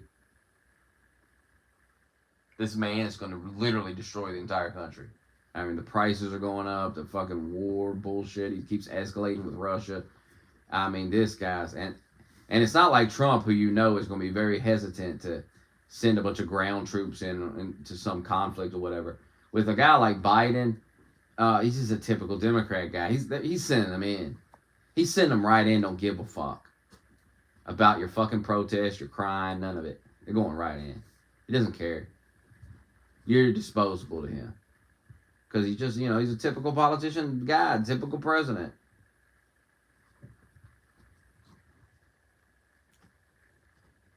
These people only use Trump's using the military to defend the country from drugs. How's that a bad thing? When he bombed the Houthis, why was he bombing the Houthis? Because they were attacking our ships. Every time Trump uses the military, it's to benefit America. Well, what about Iran? If you think Iran having a nuclear weapon benefits America, you're a retard. You're just a retard. I don't need to hear about Israel, because that doesn't matter. Iran is not a friend to America. Iran having a nuclear weapon is not a good thing. I mean, wake up. Wake up, guy. You can hate Israel and not dick suck Iran. For the love of God. I don't want to go to war with Iran either. But I knew that when he bombed, I knew we were never going to go to... I knew Trump was never going to go to war with Iran unless Iran did something stupid, like kill our soldiers or something. And I knew they weren't stupid enough to do that. Why? Because I seen what they did after Soleimani. I did a whole stream about this and predicted it. I laid out exactly how it was going to go, and it went exactly how I said it would go, and that stream is on this channel. And it has Iran in the title. Go doubt somebody else. You're losing the midterms, as of right now. Even Parr admits it. Because these people are so stupid. They let the cat out of the bag every time. All that fake confidence, it's easy to erode through that and really see what they really feel. Well, when you tell them that Trump's going to win the election, or that Republicans are going to win the midterms, they say, well, a lot can change. There's still a lot of time. That tells me that they have no confidence that they're going to win the midterms when they're saying shit like, hey, still plenty of time. What that tells me is they know Trump is killing it, but they think something might happen that can help them win the midterms. They're just hoping. They're hoping for something. They're desperate. Oh, they're so desperate. That's why they're latching on to everything. I mean, that's why they're everything he does, they attack it because they're looking for something to attack with. They're desperately trying to find it. They can't. Nothing sticks. Not even Epstein stuck. Epstein's probably the best thing that there is, but the Democrats can't even use it because when the Democrats bring it up, people that just roll their eyes because obviously Democrats have never talked about Epstein. Now they're suddenly talking about it. It's clearly just anti-Trump thing, and it's more of the same for the Democrats. People are just rolling their eyes at this anti-Trump nonsense. This fake crap where you pretend to care about this and care about that. But in reality, all you really care about is hating Trump. That's all it really is about. If another president did the exact same thing, you wouldn't even fucking care. And everybody knows that about you. You have no credibility. TDS has ruined your fucking credibility. You can't talk politics anymore because, you've exposed yourself too many times. You've said too many dumb things. So people don't even bother, people are going to get, we're going to get to a point where people don't even bother speaking with Democrats, where it's just a waste of time and nobody cares. And we're getting there. By the time we get to President J.D. Vance, we're going to be firmly in that energy, where the Democrats have no relevancy, where they are the biggest laughing stock you've ever seen. And no one gives a shit about them crying. Nobody gives a shit about the media. That's where we're going.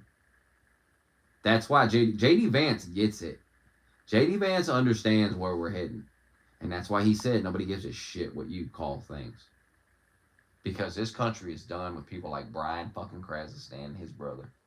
We're done listening to these people. We're done letting them bully us with their fucking, well, what about the Constitution? We know they don't actually care about the Constitution. We know it. We know they're using what we actually care about against us. We've realized that our love for freedom and our love for the Constitution in America has been weaponized and used against us. Now, when we're talking about getting rid of criminals, dealing with these criminals, all this crime, now they want to bring up the Constitution on us. Well, wait a minute. You've never cared about the Constitution before. Now you suddenly care. And now you try to convince me that I suddenly don't care. Then I'm against the Constitution. That's bullshit. You're full of shit. I know myself. So, none of that's going to work. And you're trying it, and I'm telling you, it's going to cost you voters. You suddenly bringing up the Constitution after you spit all over it for so many years, especially during COVID, and when people were bringing up freedom and the Constitution during COVID and the Bill of Rights, you mocked them for it. You think people forgot that? You think all of us, we just forgot that? Nobody forgot you doing that. And no one ever will. Well, don't say that. They forgot 9/11, clearly. I can't believe New York City gonna elect a Muslim mayor after 9/11. That's crazy if you think about it.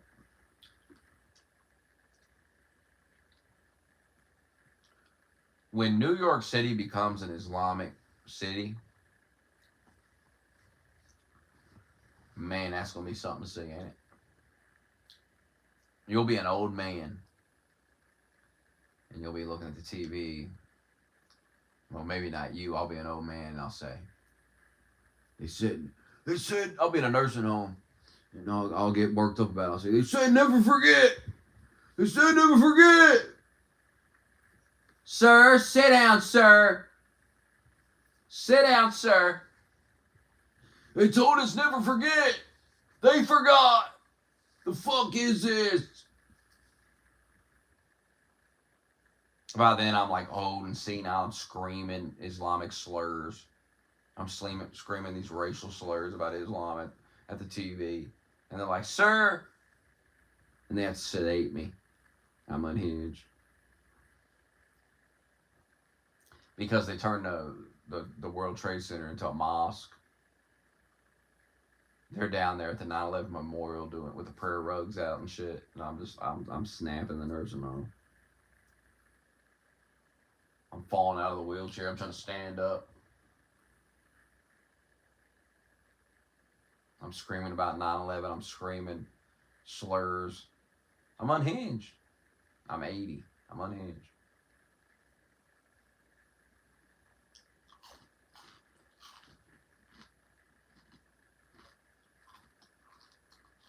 I start attacking an old liberal woman that lives in the nursing home. I just start choking her. I'm like, you did this! They rush in and pull me off of her. You did this!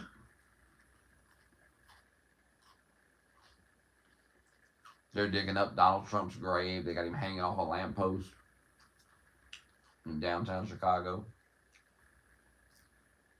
Whole country's falling apart. It's over.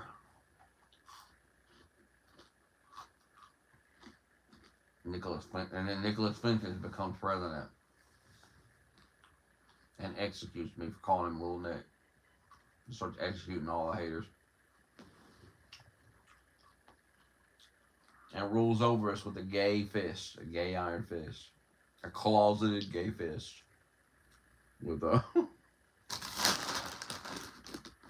catboy ears.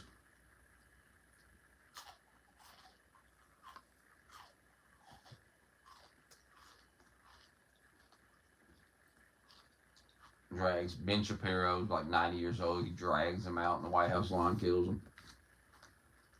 President Fences.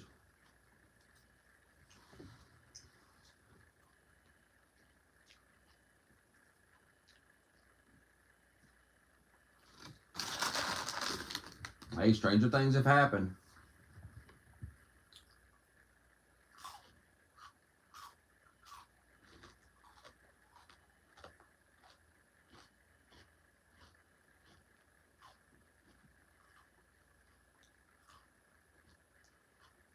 Think about it. All of it could have been avoided if you didn't elect Biden. Trump would be long gone. You'd have all your crime that you love so much. The illegals would be here. Man, you'd be fine, I guess, but you made a lot of mistakes over the last 4 years, and now you're paying the price. Now, there was a guy that told you that would happen.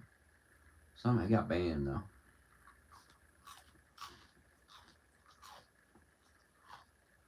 He's banned. But you were warned.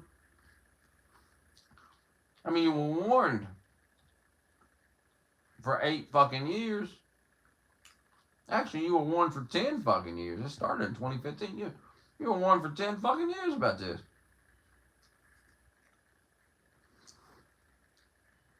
And then when it all started happening, you act confused. I ain't nothing to be confused about, liberal. You're retarded. Anyway, it's time for me to go to bed. I wish you well.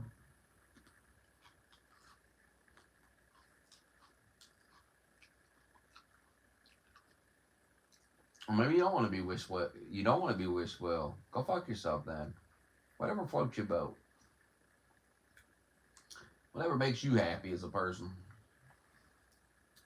So, good night, people, or go fuck yourself, people. Whatever you prefer. Go jump off a cliff. Or have a nice evening. Or have a nice morning. Or whatever the fuck. Whatever the hell it is. I'm going to sleep. That's what I'm doing. You're probably getting up. Voxter getting up, signing in his VPN so he can jerk off. Get around the censorship of the British government. Even though the British government did him a favor by making him have to ID verify for the pornography, he don't need to be watching it anyway. But he couldn't take it as a, a sign that it's time to change. Time to put the porn down. I mean, when you got to get the ID out to scan it to look at the porn, it is time to quit watching porn. That's crazy. That's insane. Let me get my ID out, scan it. Let me do a little face scan before I get on here and jerk off. I'm going to get on here and jerk off to Riley Reid. But first let me scan my face and identification. Give this porn site all my data. All my info. In the database, it'll be hacked, and then there'll be my ID picture, and then next to my ID will be all the videos I've ever watched, because it logged all that shit. So every video I've ever watched, next to my ID, and next to a smiling picture of my face that I scanned when I did my face scan. And you see everything there. You see all the depravity. You see, I mean, some of you guys are watching some depraved shit. You're watching hentai. You're watching You're watching everything. You're watching Bonnie Blue. How embarrassing. I mean, if you just, if you peeped in to take a little check, take a little research, take a little look, see what the hype's about this Bonnie Blue. Why had 1,000 men line up to fuck her? Well, what's going on here? And then you watch it and you're like, yeah. And then, why did 1,000 men line up to fuck this bitch? There ain't nothing impressive about this bitch. What's so great about this bitch? I'm not impressed. Bonnie Blue wants to be the ultimate whore. But I've seen some of her content. And I'll tell you this, I've seen bigger whores. I've seen bigger sluts and whores in porn than this. So, no, sorry, Bonnie. There's more to being a slut and a whore than just fucking a bunch of dudes at the same time. There's more to it, Bonnie. And you don't have it, Bonnie. You don't have it. Like, she's always trying to kind of be funny and shit. Like, I see some of these videos where she tries to be funny and shit. No. Be a whore. Whores aren't funny. Sluts aren't funny. You're not going to them for stand-up comedy. No, Bonnie Blue wants to be funny, crack little jokes and shit. I see shit on X, but her trying to be funny. Like, what the fuck is this stupid shit? Dumb bitch. What is this? Pick a lane. You want to be a comedian or you want to be a fucking whore? Pick a lane.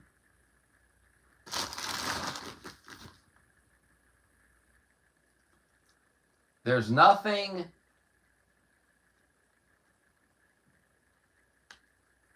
It's not attractive. You know, it's not like...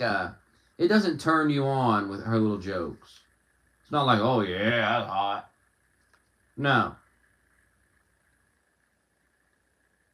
Be a stupid, dumb slut. You know, she wants to be this, like, you know, a sex object or something. I'm an object. I'm an object. 1,000 men fuck me. Well, then act like an object. Be a dumb, brain-dead bimbo who just gets tossed around and fucked. She ain't cracking no fucking jokes. She's getting fucked by, like, 3 guys because that's what she does. That's what she's into. She's a slut. A real slut. Bonnie Blue's a fake slut who's going to the extremes because she don't even know what being a slut is. She's a nasty, fucking depraved succubus. Not a slut. Not a slut. A whore would be something different. A whore would be getting paid. You know, it's like a hooker. So she's trying to be the ultimate slut. And she's not. Not even close, Bonnie Blue. Not even close. See, there's 1,000 bigger sluts in porn than that.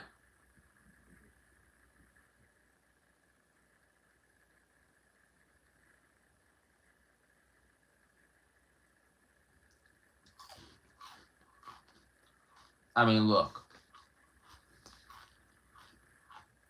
What kind of fantasy is that? Porn is a fantasy. What kind of fantasy is that? I'll line up with 1,000 guys and fuck some stupid bitch. That's not a fantasy, bro. Nobody wants to do that. Well, I guess 1,000 dudes did want to do it, but the majority of men don't have that fantasy. That's a very weird fantasy to have, dude. Line up with 1,000 dudes.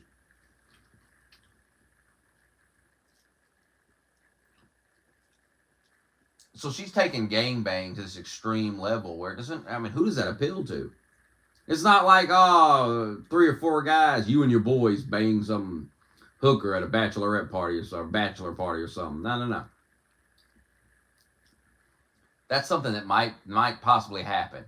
Nobody's lining up with 1,000 men to fuck some goofy bitch. That's insanity. That's insanity. So people just find it disgusting and sick. Except the most depraved fucking weirdos.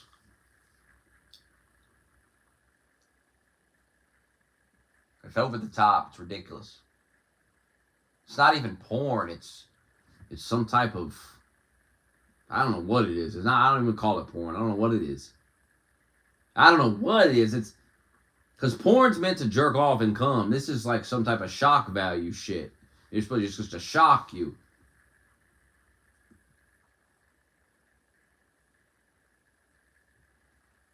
Terrible. Send her to see God. Anyway, time for bed.